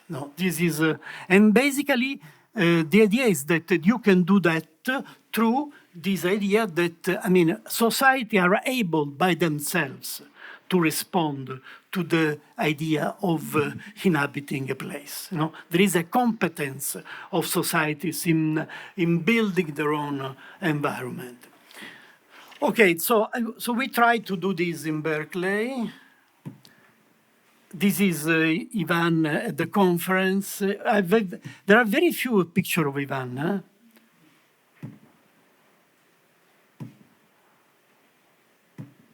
And of course, Carlo Doio was totally offended. So he started to yell to stop him. He didn't want him to talk. So it was really a terrible clash. And after that, Doyo didn't want to see me anymore, really. It was a terrible break.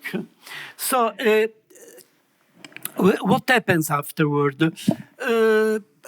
And why Ivan is so important in this combination also with Joseph? Because, I mean, Carlo is the first one who tells me to make a call to Joseph. I was writing this book about getting lost, and he tells me, you should call Joseph. And so he's very kind. And so he sends me some articles.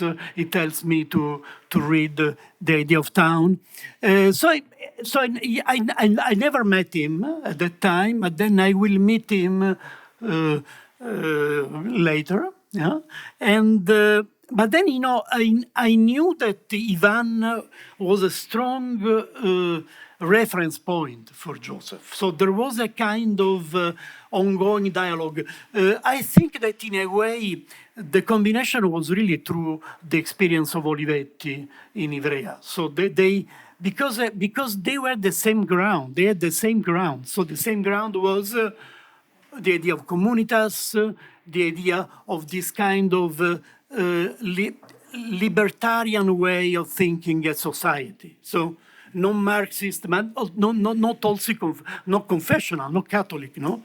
So and they were really, I think, related in a strong way. So they were really quoting each other. So Ivan was working a lot with the work of Joseph.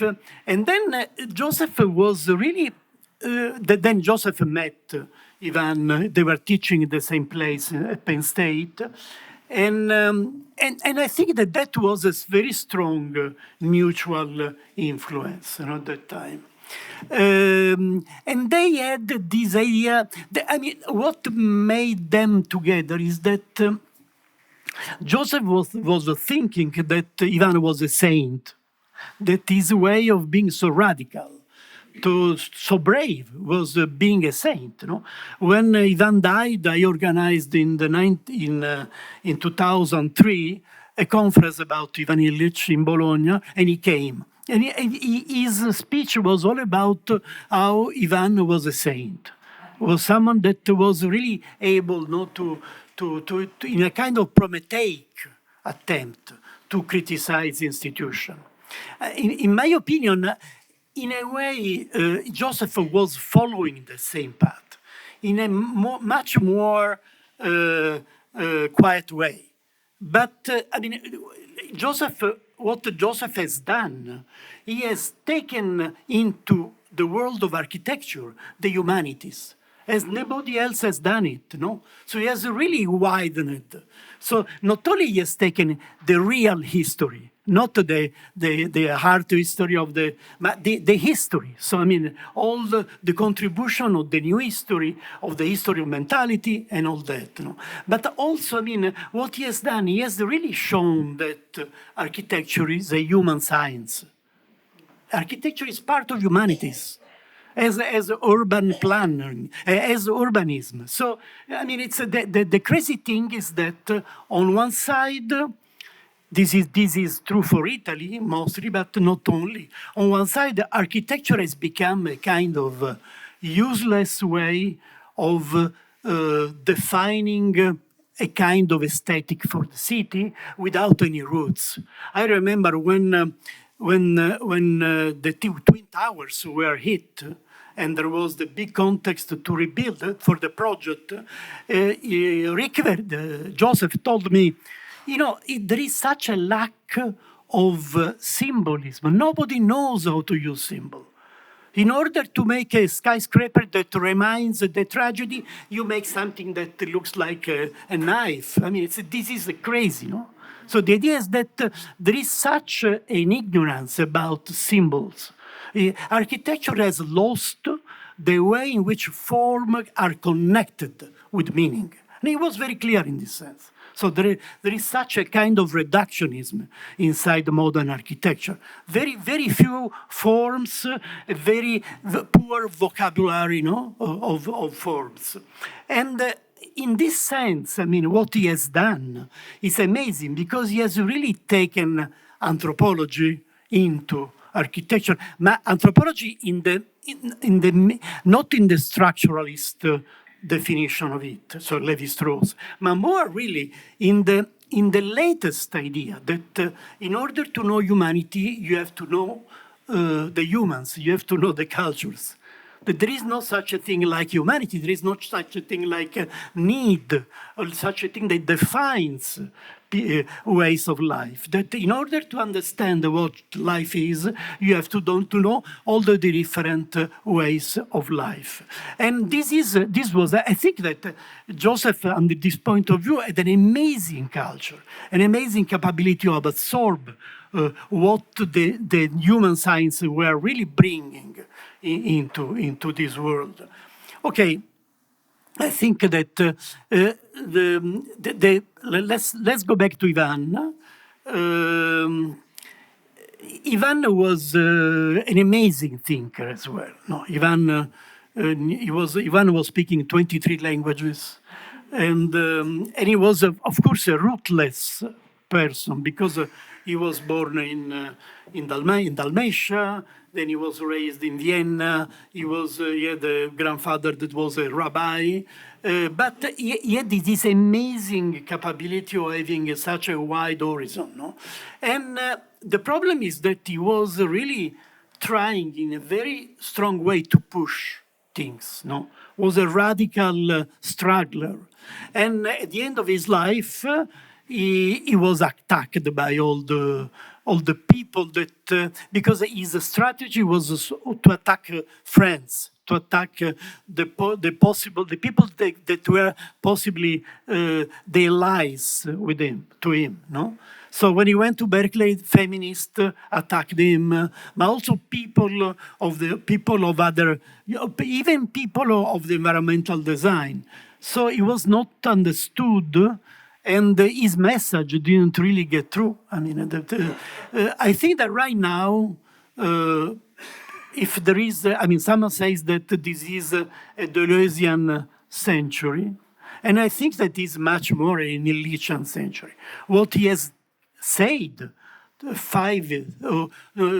50 years ago about the fall of this society is absolutely more and more true, no? And his critique of institution is more and more true. So I think that in a way, Joseph had understood that he was, one of the words that he was using during the commemoration of Illich was that he was a prophet. And he was really admiring Ivan for being a prophet. So this was, okay, that's all. Thank you.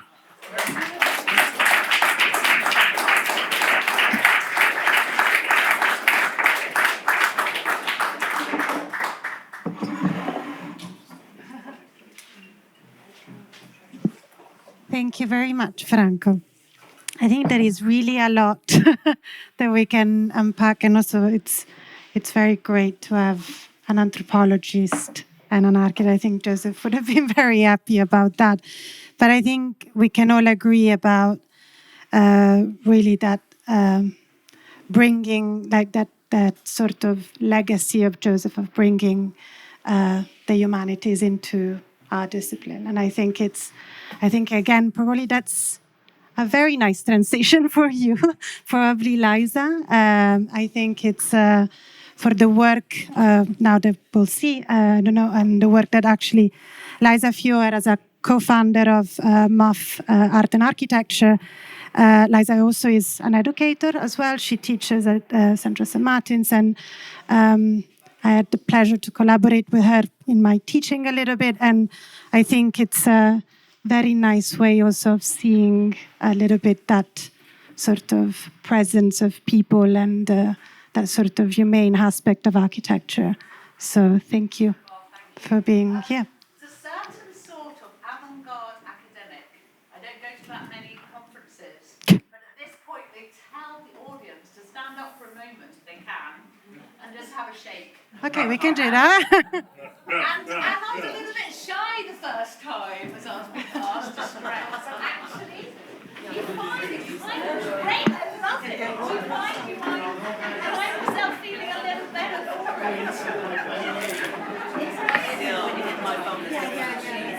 We're going to put some music on at this moment. Where's my charger? Pipo. Has Pipo just left? Still with my Pipo. Where's Pipo? Pipo? Where's my charger? Here. Oh, can I borrow it just because I was like my notes? I was ready to give it.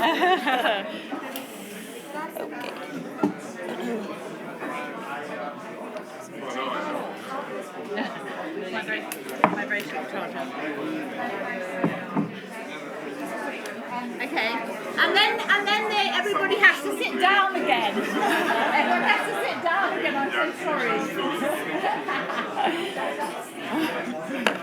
How are you use this to be sliced? Yeah. Okay. How does everybody? As they say in Italy, fior da fiore.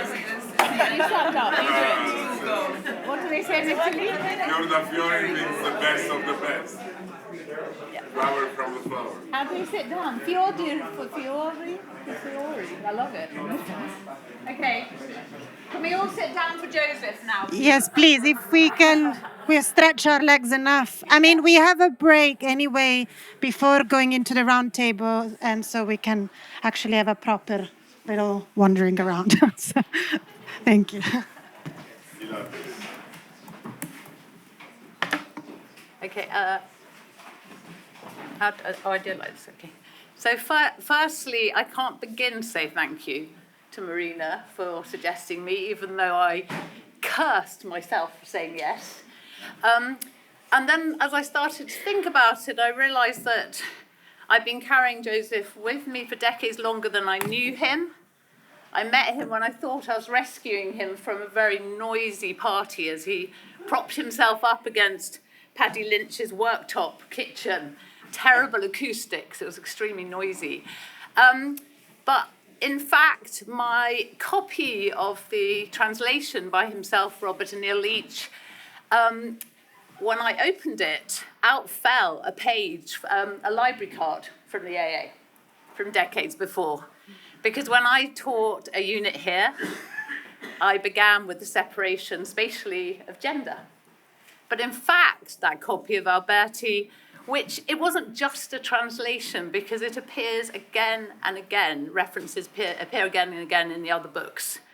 It in fact was my only professional practice training. Yeah, if you read it, it gives you most of what the architect needs. So thank you for this sort of aid memoir to remember how important the work is, how his call to action, which is now 50 years old at least, is still completely relevant.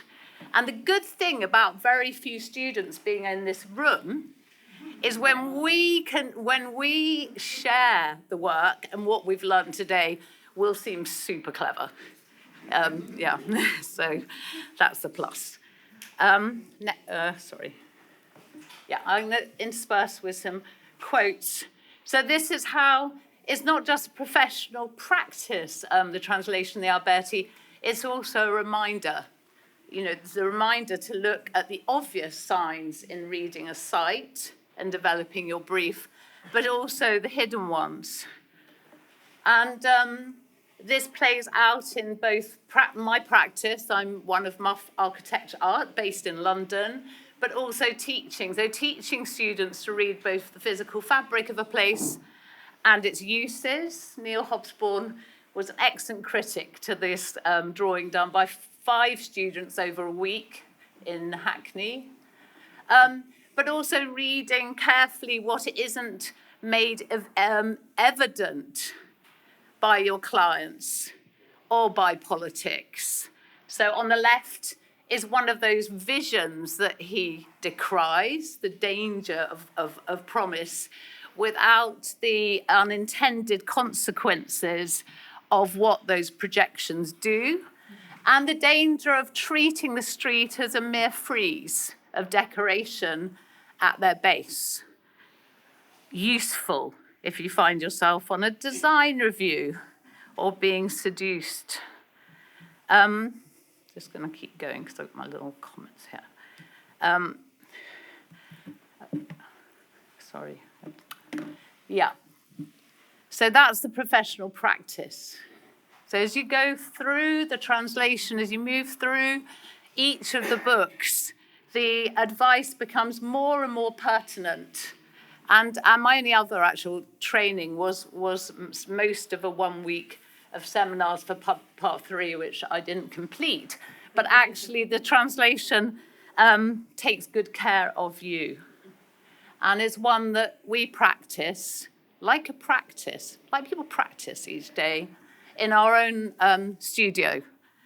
So as work comes in, recognizing the inevitable politics that come with the sheer money of building architecture, sort of recognizing it and then positioning yourself in relation to it and then trying to make a contribution. And this is also part of Joseph's call to arms that comes again and again and again. I have been told to stop making everything political. And that idea of Joseph with a small p, reminding you of the place of politics, again, super useful.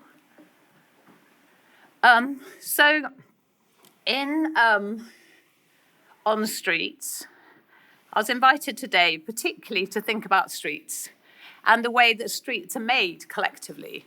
They're made collectively because it tends to be where shared resources such as sewers and other services run, and in doing so, commands a space that can't be built on, and in making that space, make space for possible appropriation.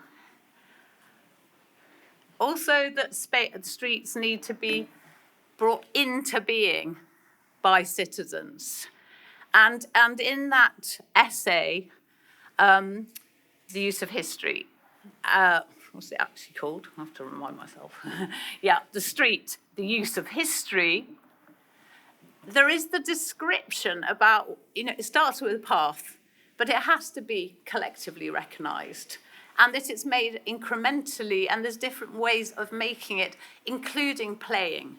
The notion of playing out a process that can become formalized and collectively understood. So this little photograph is one I took really quite a few years ago, where I bumped into a group of young women taking up some infrastructure. So they were meeting the first rule, and I asked them, is this a good place to sit? Because is this a good place to sit? And yeah, it's an excellent place to hang out. And one of the reasons it was such a good place to hang out, because it was on the way. Its on the wayness meant you bumped into other people and you could genuinely tell your parents you were on the way home. So this idea of a continual present making the beginnings of something that could be understood as a street, but also recognizing that streets are not equal, in a sense, in how they make themselves available. And I very much appreciated this point of this idea of the importance of streets as more than its functions, but as this place of encounter, of meeting, of meaning, of ritual, and the idea that those other things that just have to happen, and it's relevant perhaps that Joseph didn't drive, and nor do I, which means that you are somehow, you have a different eye view of the street. And I think that is evident when he talks about it and talks about it as a seduction of place. So this idea that is not up to just the designer, but also the public authority.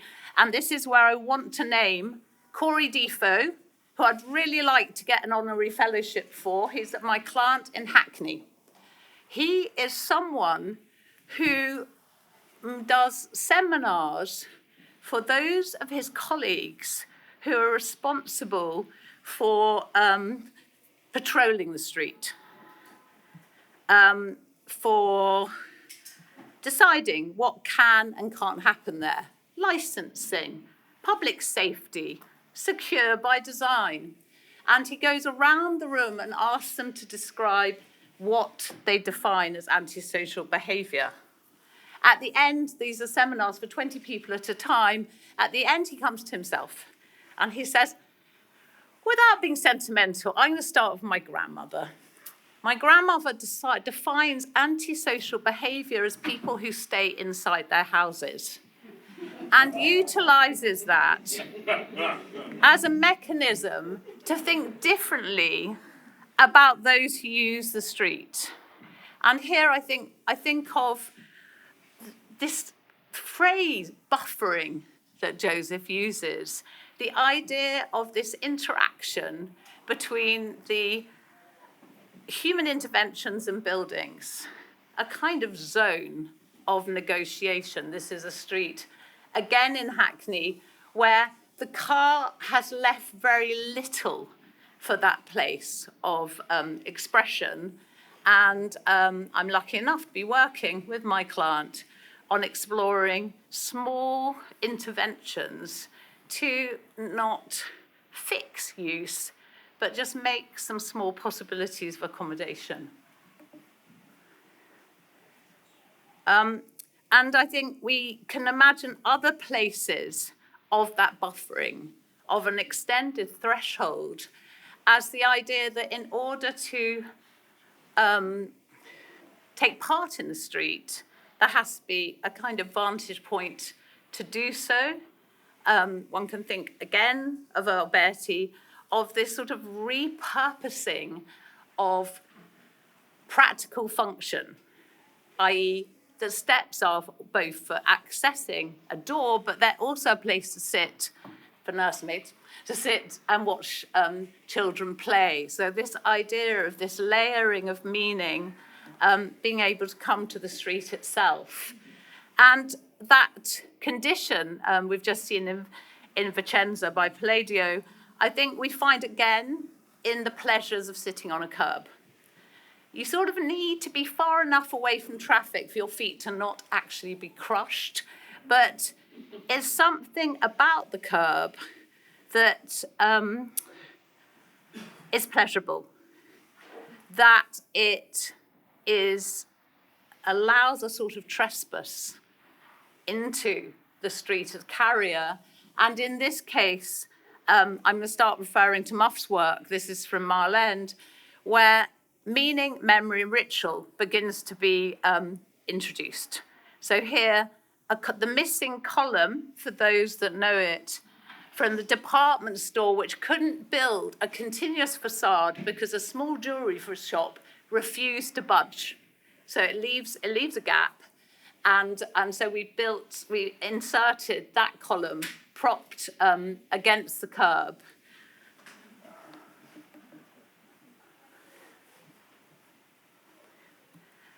And when I think of computer-generated imagery, where a new sort of frieze has come down from the tops of buildings and lands at ground level as the visualization of people enjoying themselves without doing much.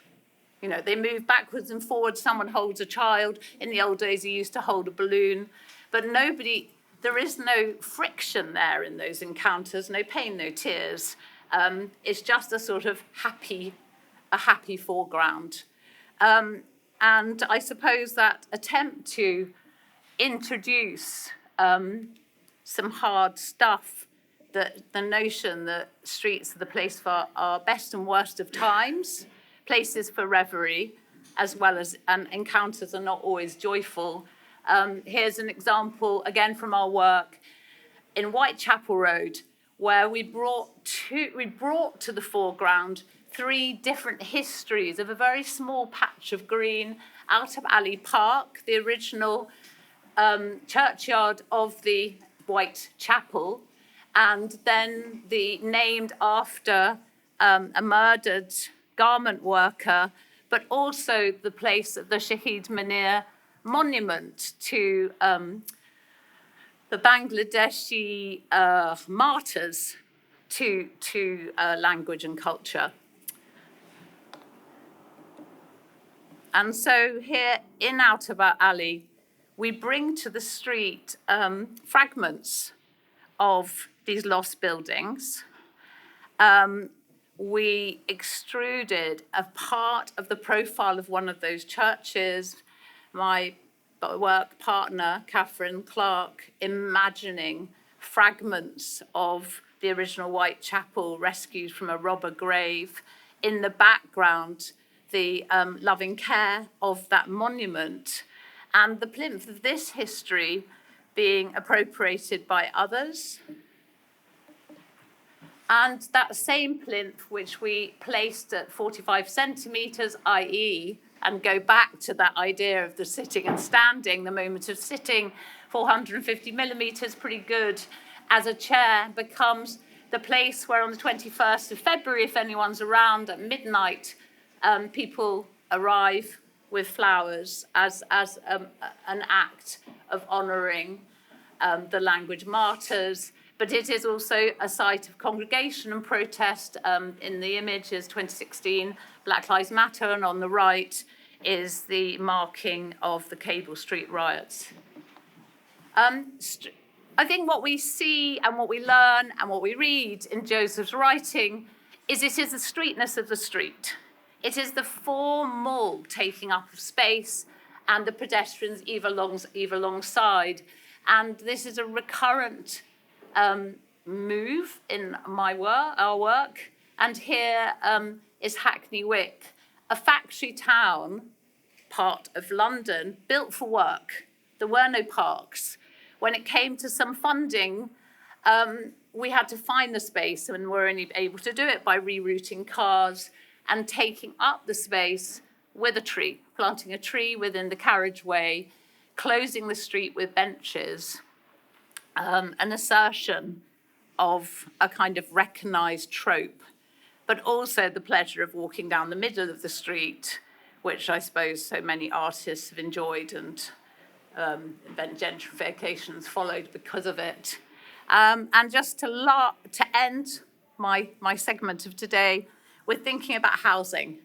Housing as a word is used in Joseph's writing as a problem. To think of housing on its own is a problem, and to think of housing as a parcel to be zoned is a problem, particularly when that housing doesn't come down to meet the ground and is separated from the public sphere. And in recent projects, we have attempted to address that and to, like research, you can do research before you start work, and sometimes you can do it afterwards. And when you do it afterwards, when you make the reading, you can perhaps frame what you were doing anyway. So this is Tower Court in Hackney. It was a site of some housing which had to be demolished. 12 of those families were promised flats in these new buildings. It was 10 years later that the flats were built. This is a collaboration with architects, Adam Khan Architects. And here we have attempted to make some mixed tenure, as in the things in the mix are spaces of ritual, both for religious and cultural, but also to bring out uses to the street, so as not to close off from the street, but actually offer to the perimeter gifts of invitation all around.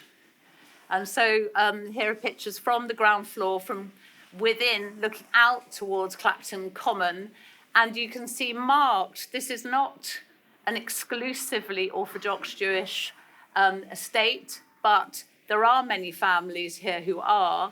And so there you see the frames as an allowance for the temporary activation of Sukkot, where a hut is built and meals are held with at least the father and a few others under the sky. So you can see these frames as the ground floor maisonettes hit the shared courtyards, which during the festival are filled in with screens below and rushes as a roof. But that specificity for one use invites another. So here's a non on the right, a non-orthodox household who've chosen to use this frame to hang wing charms upon it. And crisscrossing a central section for trees are many forms of play and opportunities to play. Its perimeter, to deliberately ungorgeous photographs, you can see is a perimeter of offerings to the street with little gates to run in and out, seating, and a carved sundial to Rabbi Pinter, who died during the construction. That's one example. The second is King's Crescent. Again, these are all East London projects. And in this time, an existing estate had its tower demolished and a gap was left for more than 10 years. The new investment, the buildings were kept, and these L-shaped, upside down L-shaped blocks were filled in as courtyards with personal privatized space within them, and those courtyards were not were not mixed tenure. So we introduced the street to make a separation between north and south in order to have some shared provision, a mixed tenure shared public space, which also makes a connection to the shopping streets of Blackstock Road and to Clissold Park. And its streetness somehow is essential.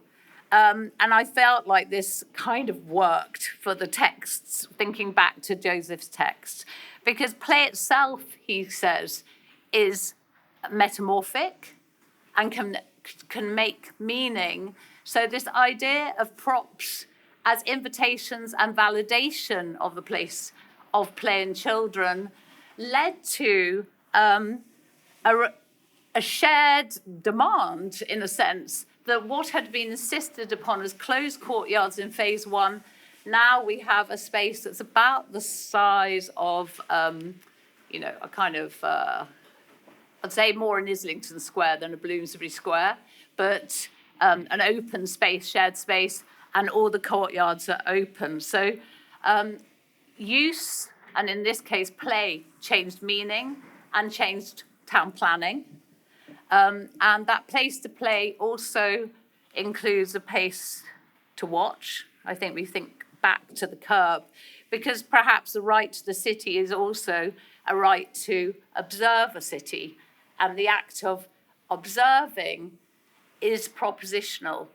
I go back to that first slide, actually. I meant to say that, but I'm going to say it now. Whiz back, keeping on my time, only got one slide to go. Because when we go back to Alberti, and he reminds us to take good note of the less evident and the more obvious, is that research is not just a describing of what's there, and that was maybe a problem that was cited with sociologists, that they described but they didn't propose, but the act of observation is one of editing, and so observation is propositional, and that's why a right to the city is a right to observe what is more obvious and what is less obvious. And so this doesn't just apply to the design of public spaces, but it also applies to the design of buildings. We were lucky enough to work on the refurbishment of the Brixton Wreck. First design began by George Finch. And here, I suppose, one could say, attempting to apply these principles of generosity, of designing possibilities of encounter, of recognizing that a social architecture does not mean not a hostile architecture, i.e. it's not just about spikes so the homeless can't sit down, but in making the aperture to bring in daylight to an unused store space and making it just big enough to lean. This project, since she is here, was built with Kathy Hawley, sitting to my right. And it's only a year later where photo fusion on a Saturday sort of takes up that little bit of fuzziness between building and street to bring out their studio to have a go at daylight photography, that maybe that first thought is played out. So thank you very much for that. 25 minutes.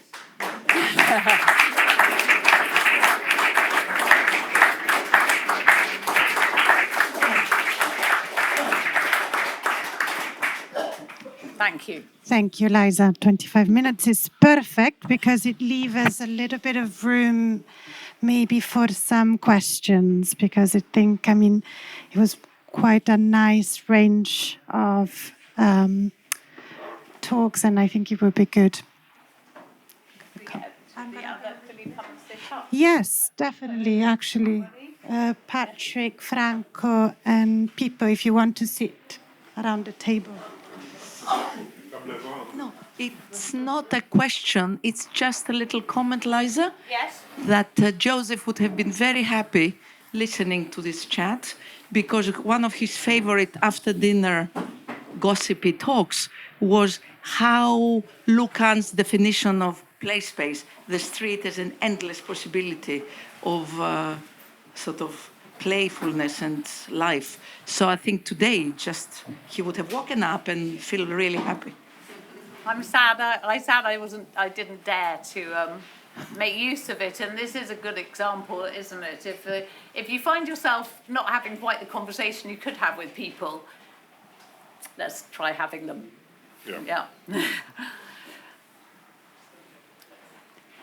Thank you, Rosso. That's really nice. Any other questions?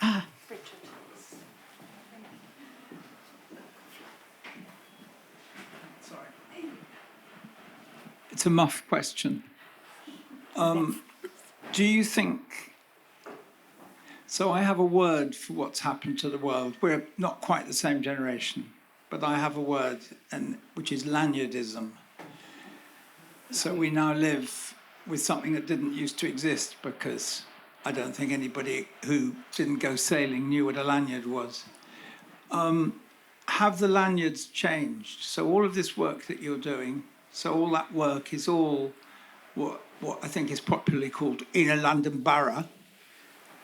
They're all inner London boroughs. Have the people, is there a way in which you're now in a kind of dynamic conversation with people who didn't used to exist? What, who wear lanyards? I do find myself in conversation with people who wear lanyards. I find also myself quite more often in conversation with people who aren't afforded a lanyard. And I also find myself often losing my lanyard and finding myself having to explain who I am to try to enter the buildings I have meetings in. So, yes, all of those things. But I think in terms of there are people still using the streets in all sorts of ways, and perhaps that's why they're even more important, and why any buffering we can do and any ways that we push the moment of declaring our lanyard as deep within a building plan as possible is worth doing for another day. But I will get back to you on that, because we found ourselves working very up close to the new Home Office. So there are places where lanyards are thick barrettes. Built. They're built. There's moments when they're built. Yeah. Let's talk about Italy, though. Let's get back to Italy. Well, I mean, streets in Italy are easy. No, but I mean, this sense of this world, I found it absolutely fascinating, these two different tales of, of Rykwert and also Wittgenstein being mentioned. I have a question. In one afternoon. And we made on purpose. Yeah. No, this was kind of well organized by Marina. Yeah. But I have a question for Professor Lacekla. I mean, so why should architects being excited or interested in somebody who tells them they're useless? Since you complained, no, that the architecture world was against you.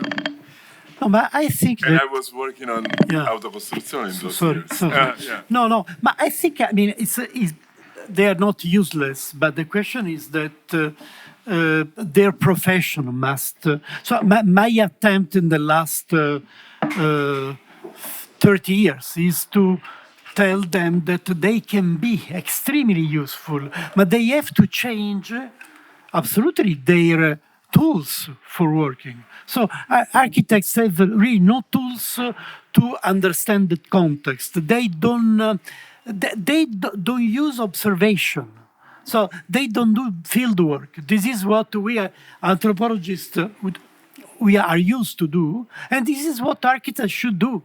Because I mean, field work is very important if you want to understand the context where you are working. So, not only architects, but urban planners, they are very important, but only if the profession changes totally. Right now the training of the architectural school is awful, almost everywhere.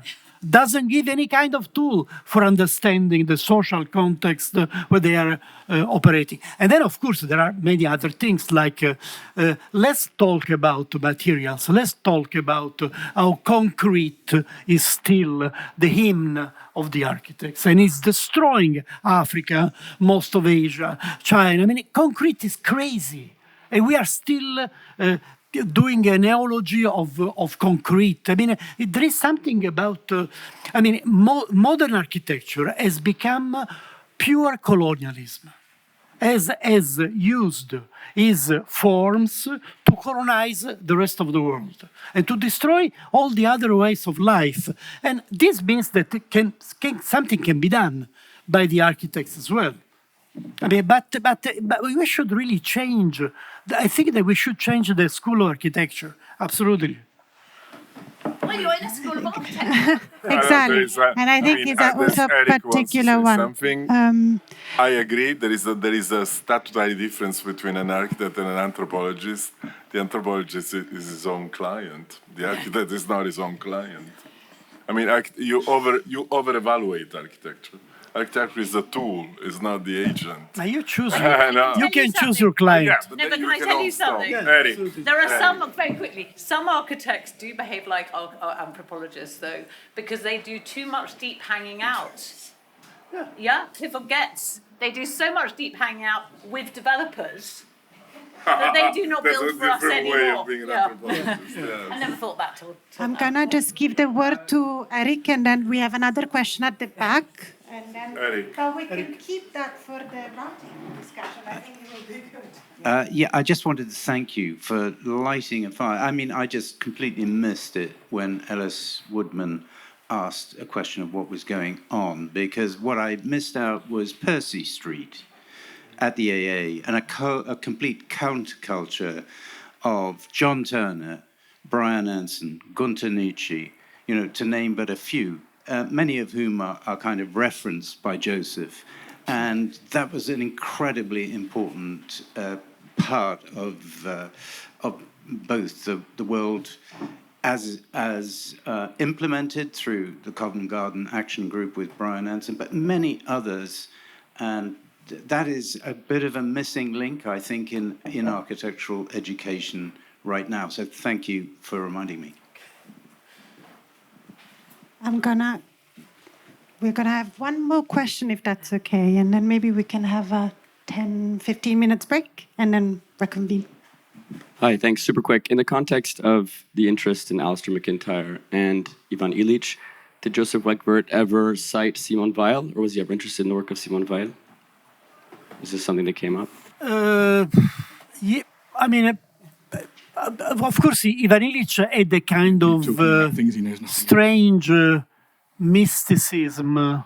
Was a kind of reverse mysticism that can look like Simone Weil. Ivan Illich was trying to always to tell that most of the disaster of today come from the church. That the church is the first terrible institution who has really made people incapable or become independent. This was his claim. So this is the reason why. But Ivan Illich was a Catholic priest. But was Yeah, Joseph? but then he was taken. He was thrown away. No, he wasn't. Yeah, he was. He was. No, I was wondering if Joseph. It's a very good question. If Joseph was interested in Simone Weil. I spoke with Joseph about Simone Weil. Yeah. I can't remember. It's a very good point. I think what. I mean, for example, the thing that Joseph did when he realized that Ivan Illich was teaching at Penn State next door was he brought him into the architecture school, but actually not into the school, into the coffee house next door, to teach architecture students ethics. And so I think that, I mean, arguably, one big problem we have now in architecture schools is architecture schools are simply teaching sociology, anthropology, and landscape architecture, but only using Photoshop. You're slightly, I don't know what it's like in Italy or in America, but nowadays here you find very little formal proposition. You find very little linguistic content in architectural education. And actually, perhaps there's a dark side to the anthropological turn in architectural education, which is everybody's kind of trying to be an anthropologist rather than being an architect, and there's not many architects left because everybody thinks they can do architecture. A project manager thinks it's engineering, plus art. You get Thomas Heatherwick, you get this kind of spectacle world. Simone Weil is very, very interesting. The chap who asked the question is just about to leave, I think, because the thing that she identifies in Gravity and Grace in the 1930s is this precious little difference between Soviet Russia and Nazi Germany, because in both instances, what modernity has produced is a management class with no ethics. We were just following orders. We would just slaughter thousands and thousands of people because we've been told to do it. And that's the conversation I had with Joseph, which is about how architecture as a form of labor and as a form of creative political action and as a form of free play is dying because the management class do not understand it. They're terrified of it. And I think architecture academics are too, because you can be wrong. You can make mistakes. You can do things for very good intentions which turn out to be dreadful architecture. And sadly, some people like Le Corbusier, who weren't particularly decent human beings, nonetheless had an imaginative power and force that transcends their individuality. And that is Joseph's kind of deep message, I think. It has to do with the collective unconscious, to use the Jungian side of him. It has to do with the creative character of the city itself as a model for not just individual activity, but the collaborative nature of being human.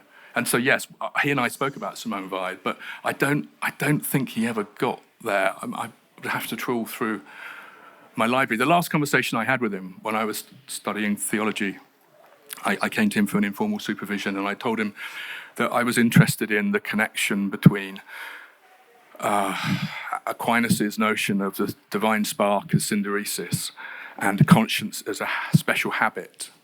Therefore, that conscience is something that you can train and can get better at, or it can wither, and that it's a form of craft, connecting rhetoric to poetics to making, and that I think that the Grenfell fire tragedy happened not just because people didn't do enough drawings, but because the politicians stopped feeling any social conscience to what they were doing. The planning application says, we're going to clad these brutalist buildings with shiny metal to improve people's house prices, because it was reminding the Tories in Westminster that they used to build social housing, but they did it in a way that was cheap and brutalist and reminded them of the guilty conscience of modernity being a social movement. And let me just say, and Joseph's, the last thing Joseph said to me was, we need a theology of work. I'm sorry, I want to say something very uncomfortable in a place like this.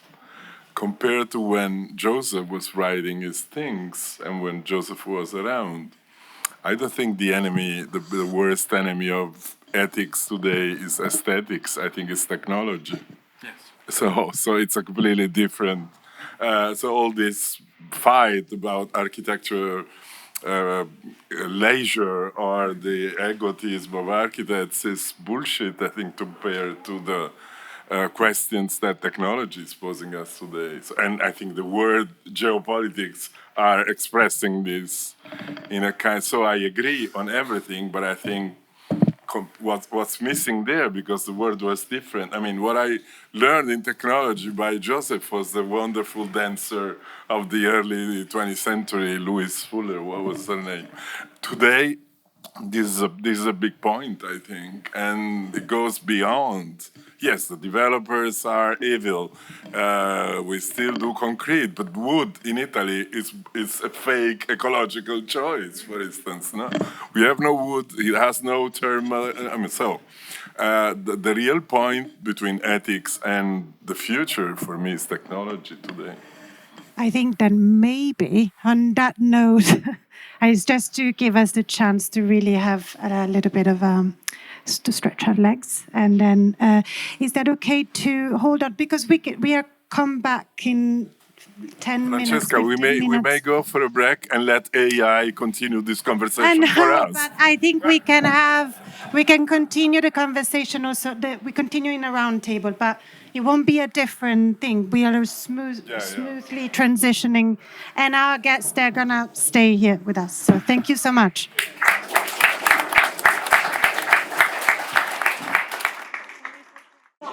Good afternoon, everyone. Good afternoon, everyone. I don't know if I'm louder than the mic. The conversation is way too good. I realize there's far too many interesting people in the room. But perhaps if we could all have a seat once more. All these conversations. Come on.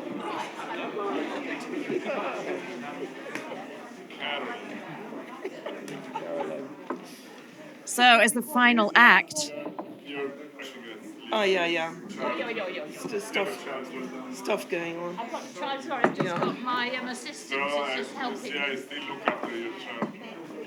Is that your one? I hope so. It'd be marvellous if it is.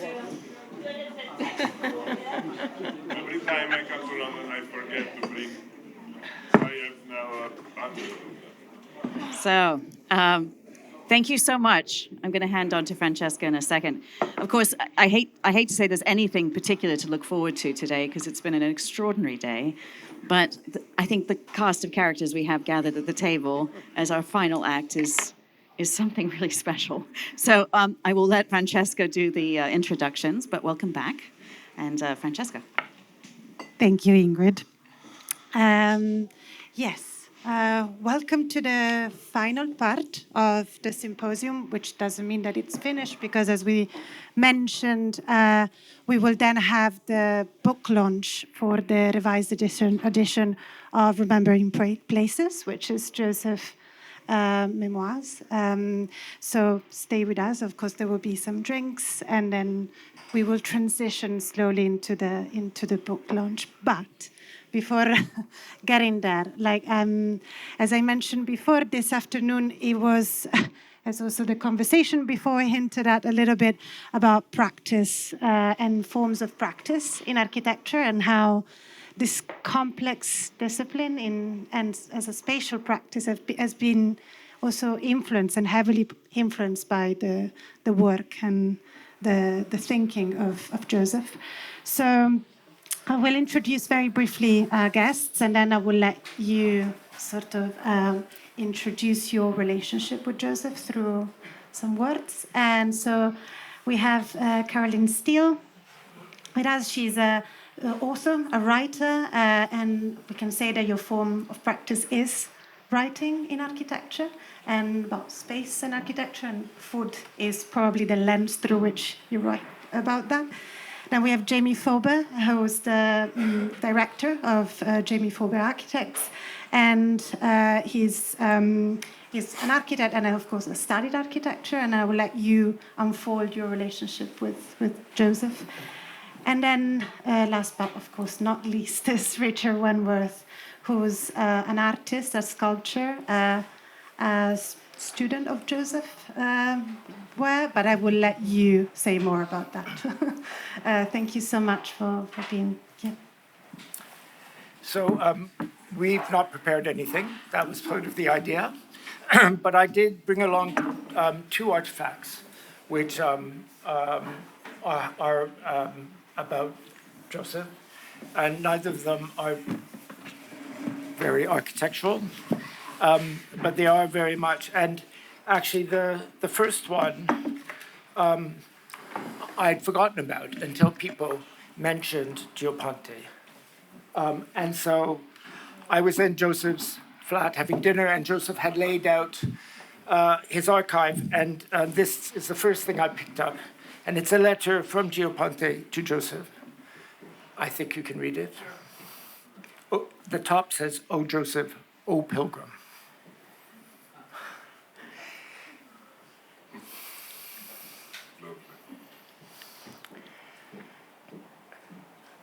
I don't think Geoponte had any idea whatever may happen meant. I found when I read this, it was incredibly sad to think of the unbelievable optimism of Britain joining the European Union at that moment, and how sad. And it just brought to mind that Joseph's life with everyone he met was not professional, it was human. And he talked about everything, and that was my experience of him. Yeah, I love, because the room is sort of half Italians, half English, that this talking about the great civilized and cultured Britain. I don't think any of us would describe it as such now. Yeah, would you? No. I thought you were just trying to embarrass me. No. I'm English. Yes, so are you. I'm Canadian, so I'm yes. Right. I mean, I'd love to pick up on that, because I think I've been incredibly moved today, and I have to warn you, I've got tissues here, because I'm notorious for being unable to speak with emotion without showing them physically. But I think Joseph...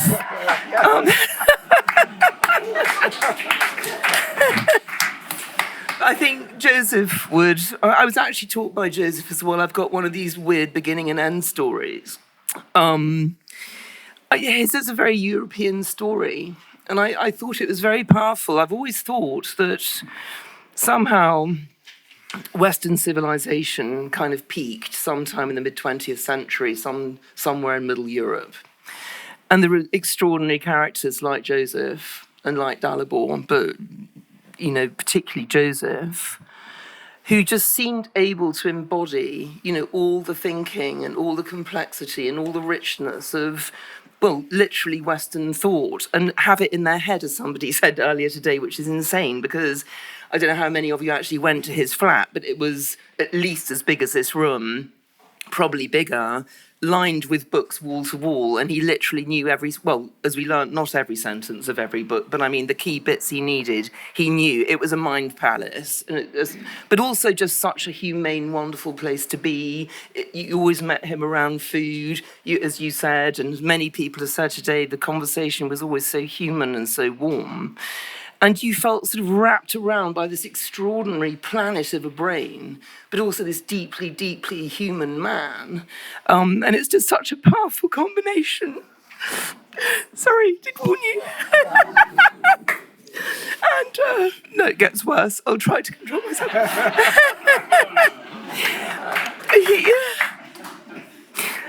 There could be no better legacy for life than the people in this room, what they've said, how he touched them.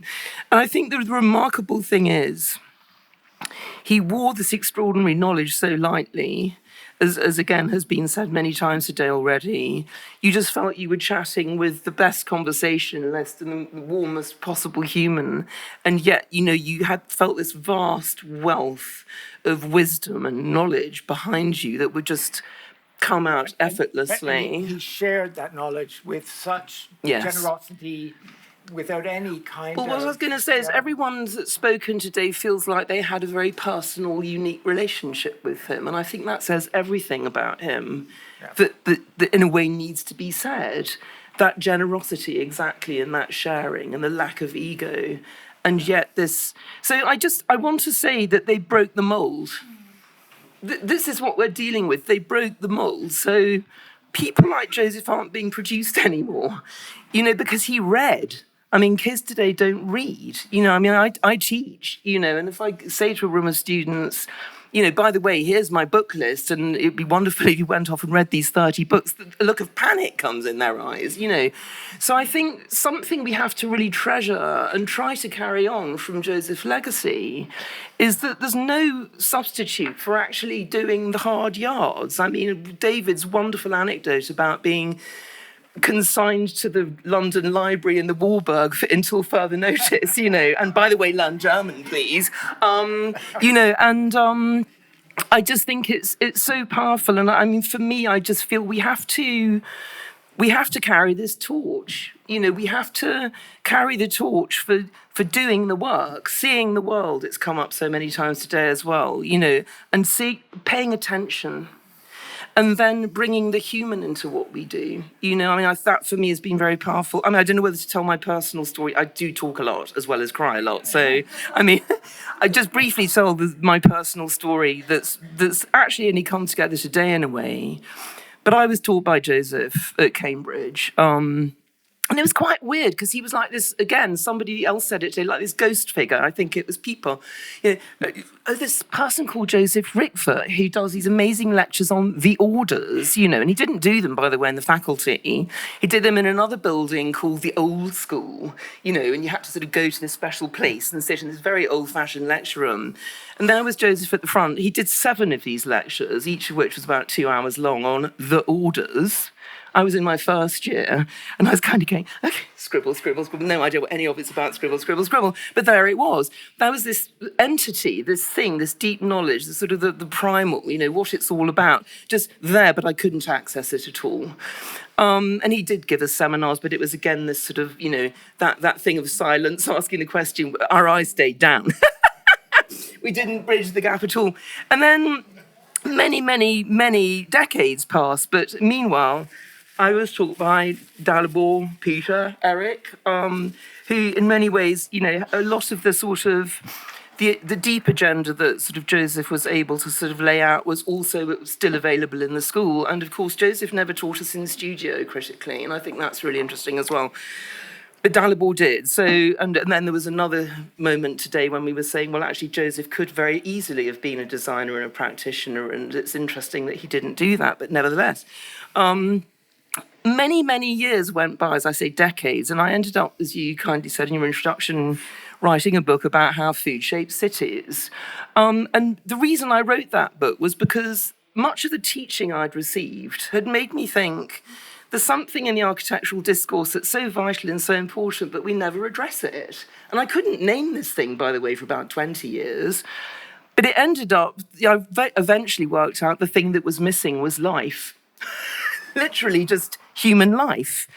And by a long, convoluted route that I won't bore you with, I had the idea of using food as a conduit, as a medium for reintroducing life into the architectural discourse. That's how I ended up writing the book. Now, I quoted the idea of the town in it because obviously, if you want to talk about the city and food in relation, to one another, Rome just pops up huge. And in the idea of the town, Joseph talks about the mundus, the founding of the town in a landscape, the dedication to the gods of the underworld, etc., etc. And that was very, very powerful for me. So he was explicitly in the book, but he didn't. We weren't in contact at all at this point. Anyway, the point is he read the book, and I have to say, to my great, great honour and joy, he really, really liked it. And we kind of got to know each other. We became friends as a result of the fact that my work resonated with him. But here's the catch. It was his work in my work that he saw reflected back at him. And this is the thing. But it took, no, not narcissism at all. Because what I now realise, and I've realised during the course of today, and it's so powerful for me, is that his inspiration, what he did at Essex, was the beginning of everything I then encountered through other people, Dalibor very much principally, but nevertheless. Everything that I've been hearing today is what I thought I learned of Dalibor's thinking, and it was, of course, but it was also Joseph's. And maybe even primarily Joseph's, and I'll probably never know that. But what I do know is that, the reason I ended up writing the book that I wrote, which has now become my life, was down to his inspiration and his thinking. And so it was a very beautiful sort of beginning and end of of an early encounter where I couldn't possibly understand what he was talking about, and then re-encountering it through my own journey, and then him saying it was like a 40-year silence rather than the 2-hour one in the seminar. I finally found the answer to his question. And when did you first meet Joseph? I'm a member of the Eric Club, except I got there first. So I was a student at the Royal College in the 60s on a very strange course that only lasted for 1 year, which I think was probably the first time the Royal College thought it could do something quite clever within itself that might alter how it behaves, discuss. And it was a 1-year internal foundation course. And there are people who were on that you might know. James Dyson, myself, who you don't know, Charles Dillon, Corinne Julius, Miriam Anshel, and I probably, in a kind of brain test, I might do another 4 or 5 names. But what's strange about it is that I don't think any of us knew why we were there. And I think I still carry that now, that's the condition of being a student. You don't know what you're doing. You're not, you've recently left childhood, you've got parents perhaps, you've got atmospheres, you've got the person that you admired at school, diddly-diddly-dee, and you become a student somewhere, and all through today there's been this kind of tremor about what education might be. And of course, what happens is, if you're lucky sometime in your 40s, you might work out what it is, and you might even be performing it, but you might not. So I do feel like a royal fraud. And the point of mentioning Eric is that I too saw that name on a door, which tells you that Royal College is quite lazy about changing anything properly. And my wife and I play a lot of Scrabble, and we call people with names like Joseph's, we call them Scrabble names. Because they're the hand you don't want to be dealt, and you would never know how to spell it if you needed to, and we don't send letters anymore, so we wouldn't have to put it on an envelope. But what a shame that is, and how weird that collection of letters is. And I think my relationship to Joseph, and this goes for some other people who are not from here, is the pleasure of the London magnet, that people rock up here for whatever reason. Usually they don't know, especially the students. And some of them are magnetized and they stay here. And then, of course, they depart, they leave, they die. And I think that I never thought of Joseph as having a court, but I suppose in a funny sense, I'm always nervous about my lack of intellect. I think I'm moderately intelligent, but I would never claim to be an intellectual. There was always a feeling at Joseph's that you were let in. And something I found out very recently and wish I had been told when I was young, which is that confidence, that thing that is necessary, but in lots of people quite ugly, results from the ability to confide in other people, and that confide and confidence are really the same word. Nobody ever told me that. And it was actually seeing an unhappy student and a happy student one day and going, oh, fuck, this one has confidence. I don't know where that came from. This one can't confide anything. And I think there was always that feeling around Joseph that you could say what came into your head, and he would say something probably more interesting, but never patronizing. And of course that, the act of giving courage is called encouragement. And that's how I think of him. I think this aspect of humanity that actually you mentioned also, Caroline, also came up, I think, this morning.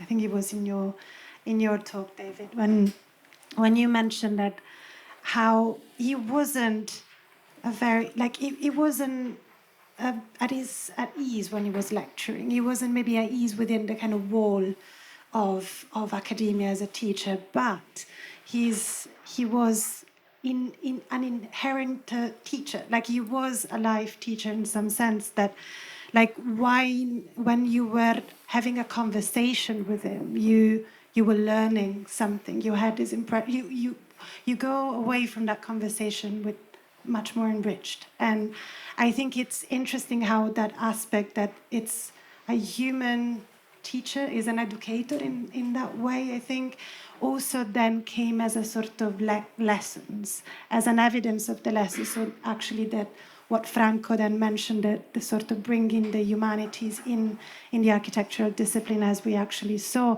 and actually how this then also reflects in your work. For instance, Caroline, as you say, food is, and conviviality came up, for instance, before, as a sort of form, as a practice, as a form of living. And what architecture is also a form of living too. And so there are these sort of lessons that both in his mode of being and of talking to people was also what we then, is the trace of his own teaching. And I think it's such a wonderful sort of way also to keep this whole day and these conversations together. And I wonder actually, how do you see that trace in your practice? Because if we think about, it's very interesting to have the three of you, right, particularly to talk about practicing architecture and practice in architecture. And I think all the three of you do very different things, but we can all agree that you deal with space, you deal with architecture. And Joseph, he's a sort of connection. And I wonder whether it could be interesting to see if you can say a few words about maybe why do you see that sort of trace in your work? Well, I can attempt. In my second year of university in Toronto, I had George Baird as a tutor. And George made us all read the First Moderns. And my suburban high school Canadian education left me unprepared to read anything like the First Moderns, but I made a good attempt. And what I couldn't remember any of the names because the names didn't mean anything to me. So what I took away from the book was the ideas, but none of the names. I couldn't remember because I didn't know any. And but what I really loved was the tone, the way Joseph spoke to you through his books, and the humanity. If you took away all the history and all of the dates and all the names, there lay underneath the book his humanity and his way of thinking about what good architecture could be. And so many people have mentioned humanity and his social, conscious and his ethics, and I think they were all there. And so it's, as a practicing architect making buildings, there's nothing that's ever specific. There's no quotations. But what there is Joseph's always sort of remained a kind of silent critic, a way of using what you learned from him to critique your own work. And then for me, through Marina and doing an exhibition in Rome, meeting Joseph and Anne, and being quite surprised at how well we hit it off and how much fun. So we arranged for him to come for supper with Anne, and we prepared by thinking we should have all the food ready early because he's 82, and he'll probably go home at 9 o'clock. And at 1 o'clock in the morning, he was calling for more wine. And I was completely knackered. I had a meeting the next morning, and Joseph was not leaving. He was so much fun. Mm-hmm. He could not believe that an 82-year-old could be this much fun and and have such a wicked sense of humor and love a good gossip. Let's not forget. Could I say, I mean, I was just thinking that we were beginning to sound too nice. I forget what the word is when you're just nice about it. Hagiographic. Yes, one of the, both good words, great. Of course, they're not English, they've come from the Mediterranean. I loved what a bitch he could be. I mean, he would suddenly say something, and you kind of go, what? But it was always from direct experience. And I remember him talking about having to photograph Duchamp in Milan. And he said, I have never met such a vain person in my life. And it was such a brilliant thing of just identifying something. I mean, if you've ever seen a photograph of Duchamp, you're probably not in doubt. But I never met Duchamp, and it's a name and a photograph to me. But having that little window of wickedness into, and he would do that to quite a lot of people who I held in what you might call light intellectual regard. So I'm not going to name them here, but there were several people who have characterized my opportunities in life, and I might mention them conversationally, and then there'd be a sort of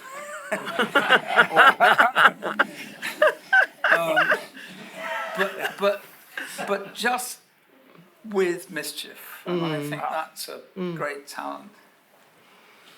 I mean, I've already talked far too much, so I will keep this short. But I mean, I'm just going to repeat what I said earlier, which is that when you have a brain the size that he had, you know, and yet no ego, this gives you astonishing freedom to be direct, to tell it how it is, because you're not trying to puff yourself up. You know, he had nothing to prove, and so you met this funny, mischievous, as you say, gossipy, you know, but deeply, deeply warm human, but because of everything that he carried with him.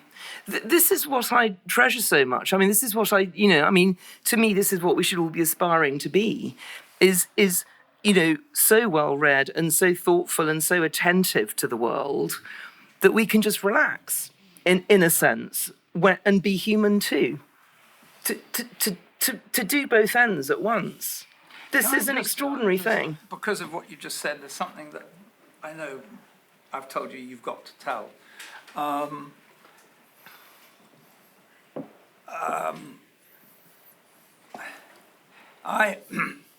I've had in the most sort of ridiculous sense, I've had an entirely fortunate life. I've never been dispossessed. You know, I've done terrible things to other people. They've done some quite nasty things to me, but they're just the emotional junk of being in the world. You know, I never had to run away from anything. I was beaten up once on the street, but it was in Notting Hill. In costume. It was a cut over the eye. So nothing, capital B, bad has ever happened to me. So that idea, which of course is pretty common, of meeting people where there are unspeakable things or unspoken things or huge imagistic things that are... So Joseph is effectively the same age as my parents, who obviously died long ago. That sense of being in the eye of European stupidities was always... I never asked him about that, but he would make some kind of... He'd make some joke about having to turn up in a crappy little public school in Surrey, and, you know, it would be incredibly... You know, you could feel the pain of it, but you could also feel the humour of dealing with it. And I think that thing that you witnessed is... Yeah. So we should really finish, but I thought one thing to share, which I also shared at Joseph's funeral, because I think it's really wonderful. Oh, by the way, this is Gio Ponti's signature, which I just think is so totally beautiful. I wrote this down back in 2015 after dinner. So one evening, about a few weeks after Anne had passed away, we had a small dinner, quite a somber dinner, with just Joseph and Marina. And after dinner, Joseph began to tell us about his escape from Warsaw. And Marina said that he'd never spoken about this before, that Anne didn't like him speaking about it. And how in the summer of 1939, he was at a boarding school, 13-year-old Joseph was at a boarding school in Surrey. And he hated it so much that he begged his father to let him come back to Warsaw in the summer of 39.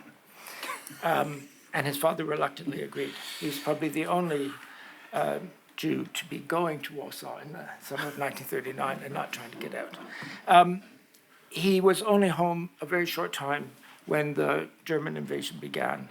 And on the 8th of September, Joseph was with his family at home in the countryside east of Warsaw when the radio stopped completely. So his father decided to drive into Warsaw to see what was happening.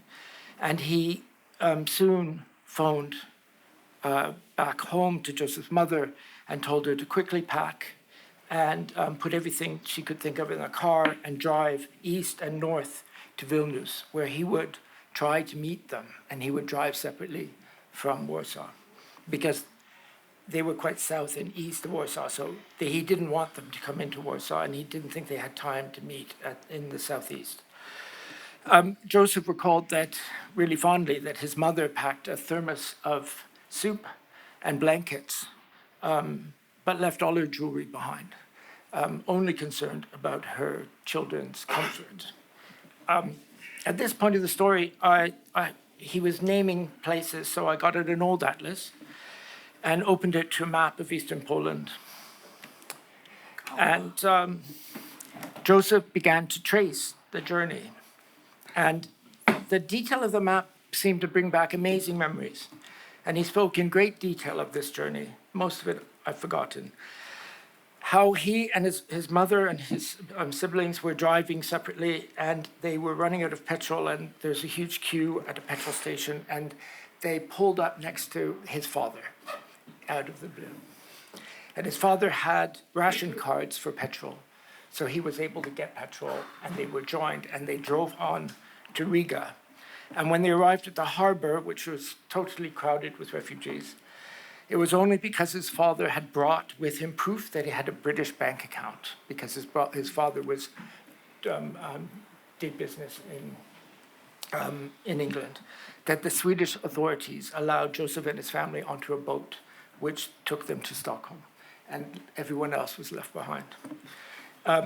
If any one of these minor serendipity things hadn't happened, the chances are we would not have Joseph. And it really struck me how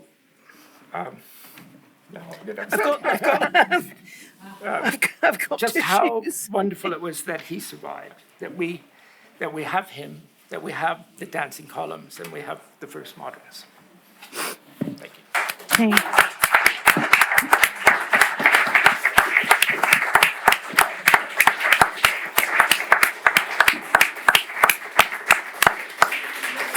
I think we can have a few minutes more, also because I think that is, again, really this, also what you were saying, Caroline, about this kind of baggage of experience, this life that has turned Joseph into such an incredible thinker and friend in some sense, and also it's something that also maybe related him also a little bit with Ivan Illich, as well as you were saying, you were mentioning before, Franco. But I guess that this also, it's interesting what you were saying also, Jamie, before, about to really bring it back also to his legacy in the architectural practice. And it's very hard to understand exactly what it is, right? Like Ingrid actually this morning said, unique is a strange word, because actually he permeates a lot that we do. And I think that is it's really something that I think what he really taught us also to see in architecture, to see architecture as a form of thinking. And I think it's something that, again, probably is interesting that we are here and we are doing this symposium here at the AA, and I think it's very important because it's been mentioned that he was a student at the AA, but I think he says this in the memoir and in the chapter on the AA, he mentions that he encounters Leatherby for the first time in the AA library. So he reads Architecture, Mysticism and Magic, and he uses the word he says that book essentially made him fascinated with the idea of the metaphoric in architecture. So architecture really as a form of narrative. And I think this is really, again, something that it's interesting to kind of keep in mind when we, also in the discussion we were having before, I think about, there is a lot of guilt, of course, in the architectural profession, but there is a lot of hope, I think. And I think that hope and a degree of that hope also has been given from him and is given to us and to also, I can speak definitely for my own generation. And as a teacher, I'm also trying to do that to the new generation. So really, I think he taught us to be optimistic about architecture in that way. So I think, are there any questions from the public, from the crowd? Yes. Well, thanks everybody. What an incredible way to end a week. I just have a quick question for the table, as you're all educators. How do you think we can actually get students to experience architecture firsthand, as Joseph recommended, rather than this virtual world, an experience that we seem to be going into? People have mentioned it, and I'd be very interested in your views about that as a legacy, the notion of his enthusiasm to experience architecture and objects and life firsthand rather than secondhand. I mean, I'm happy to shoot from the hip as usual. Thank you for that question. I think it's really important. I was very moved earlier on to hear Joseph's students from a long time ago saying that he just got them out of the classroom and, you know, got them physically looking at things. And I was lucky enough to be taught in that way as well by Peter Carl. And I can vouch for the power of it. I think, I mean, the reason I sort of wanted to mention the fact that, you know, Joseph earned his knowledge and wisdom the hard way is that I think we're at a real pivotal moment in human civilization where we're absolutely in danger of losing the physical and the material and learning prima facie from the world. And again, I mean, if one of Joseph's legacies could be that, you know, the people in this room, many of whom are educators and are passing on a message, is that it's never been more important to retain the actual physical reality of what we're dealing with and talking about. And it's not just architecture, of course, it's all of the humanities, all of which are sort of based in, I mean, it's come up again today many times, ritual, you know, the physical act of sitting, you know, the sort of the physical reality of being human. I mean, for me, it's very much to do with food as well. I mean, the way we became human was by sharing food around a fire. So I think it's something we're going to have to make the argument for being ultra critical now. More critical than maybe we could see it was 25 years ago, because AI is coming, because everyone's on social media, because, you know, people are trapped in this rectangle of doom called a phone. And no, I think it's just so important. I mean, for me, the most important thing, I mean, I'm going around at the moment saying I think AI and social media are a greater threat to humanity than climate change. And I said that at the UN FAO yesterday, by the way. Interestingly, it went down with mixed reaction to that, but because I'm very focused on climate change. But I really believe it's true. If we lose the human, it's game over. Do you teach? Yes, I do. Yeah. I think dumb stuff like what warm hands he's got. You know, why is that? Why does this feel like this? Why, if in a minute, will I get a wet hand? All that stuff, just haptic stuff. It's like, I think the more that you can find devices for, you know, when I'm in the tube, I sometimes enter the tube and I just have 10 minutes and all I think about is handrails. And I don't mean their shape. I mean how disgusting they feel. And I'm not somebody who washes that much, so I often think, whoops. But you know, that was a surprise to me just then. That was much colder than I thought it was going to be. All that stuff or this, you know, all that, because if you have a kind of dumb command of your own dimensions and space and how far away things are, you're in a world. What you then do with that, I mean, you might end up being the best dancer at the opera house, but that really seems to me primary. And I can't play any sport, but you know, my children grew up like this. Children grew up and we'd be at dinner or something and then they'd go, Dad! You know, and I go, what? I mean, you know, they grew out of it, but they grew up recognizing that that is culturally incorrect. I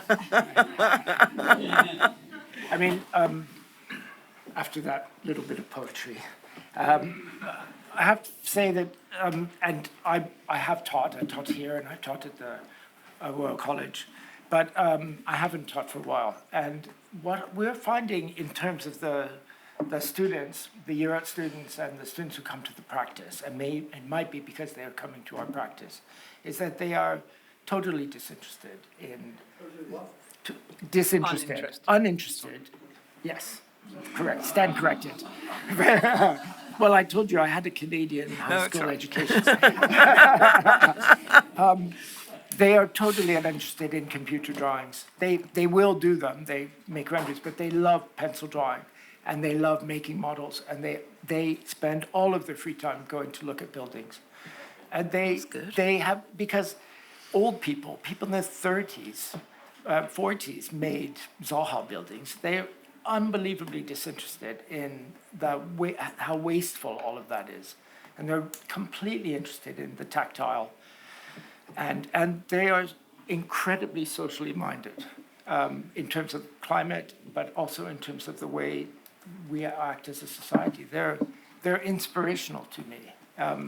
But we went through a moment where everything was going digital and everything had to be wild curves, and they rejected that as not being humane.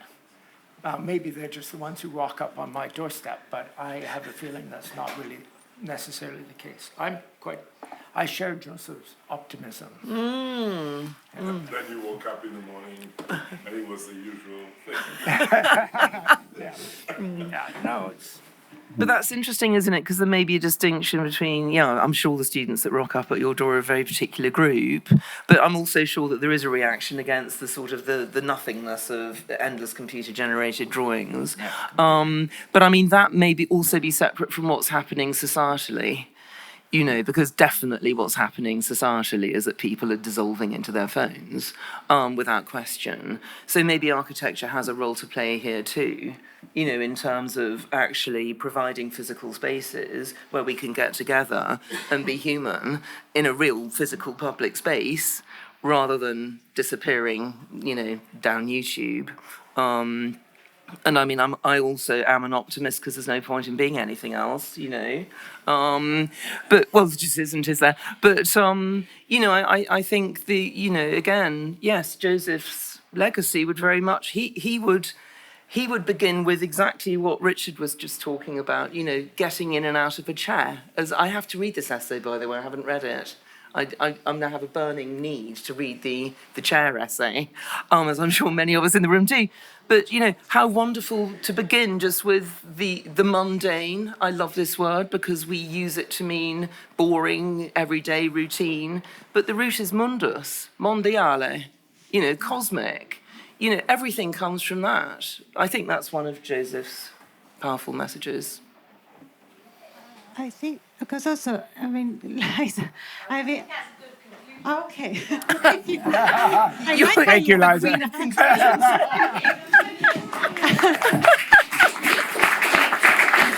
Very good, man.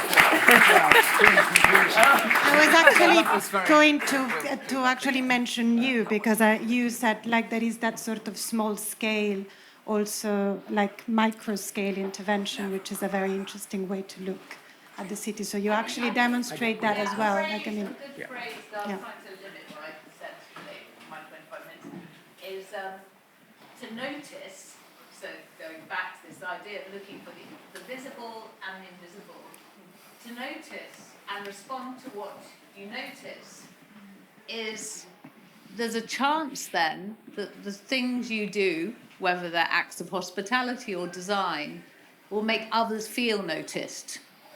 The act of noticing can allow for people to be seen, and I suppose that's how those two points come together. I think that's a very good place to end.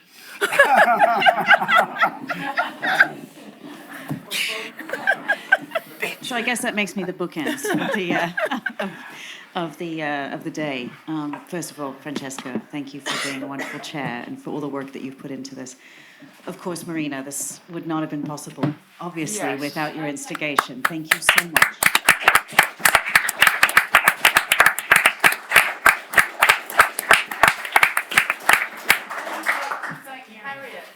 Of course, Harriet, who's trying to hide at the back.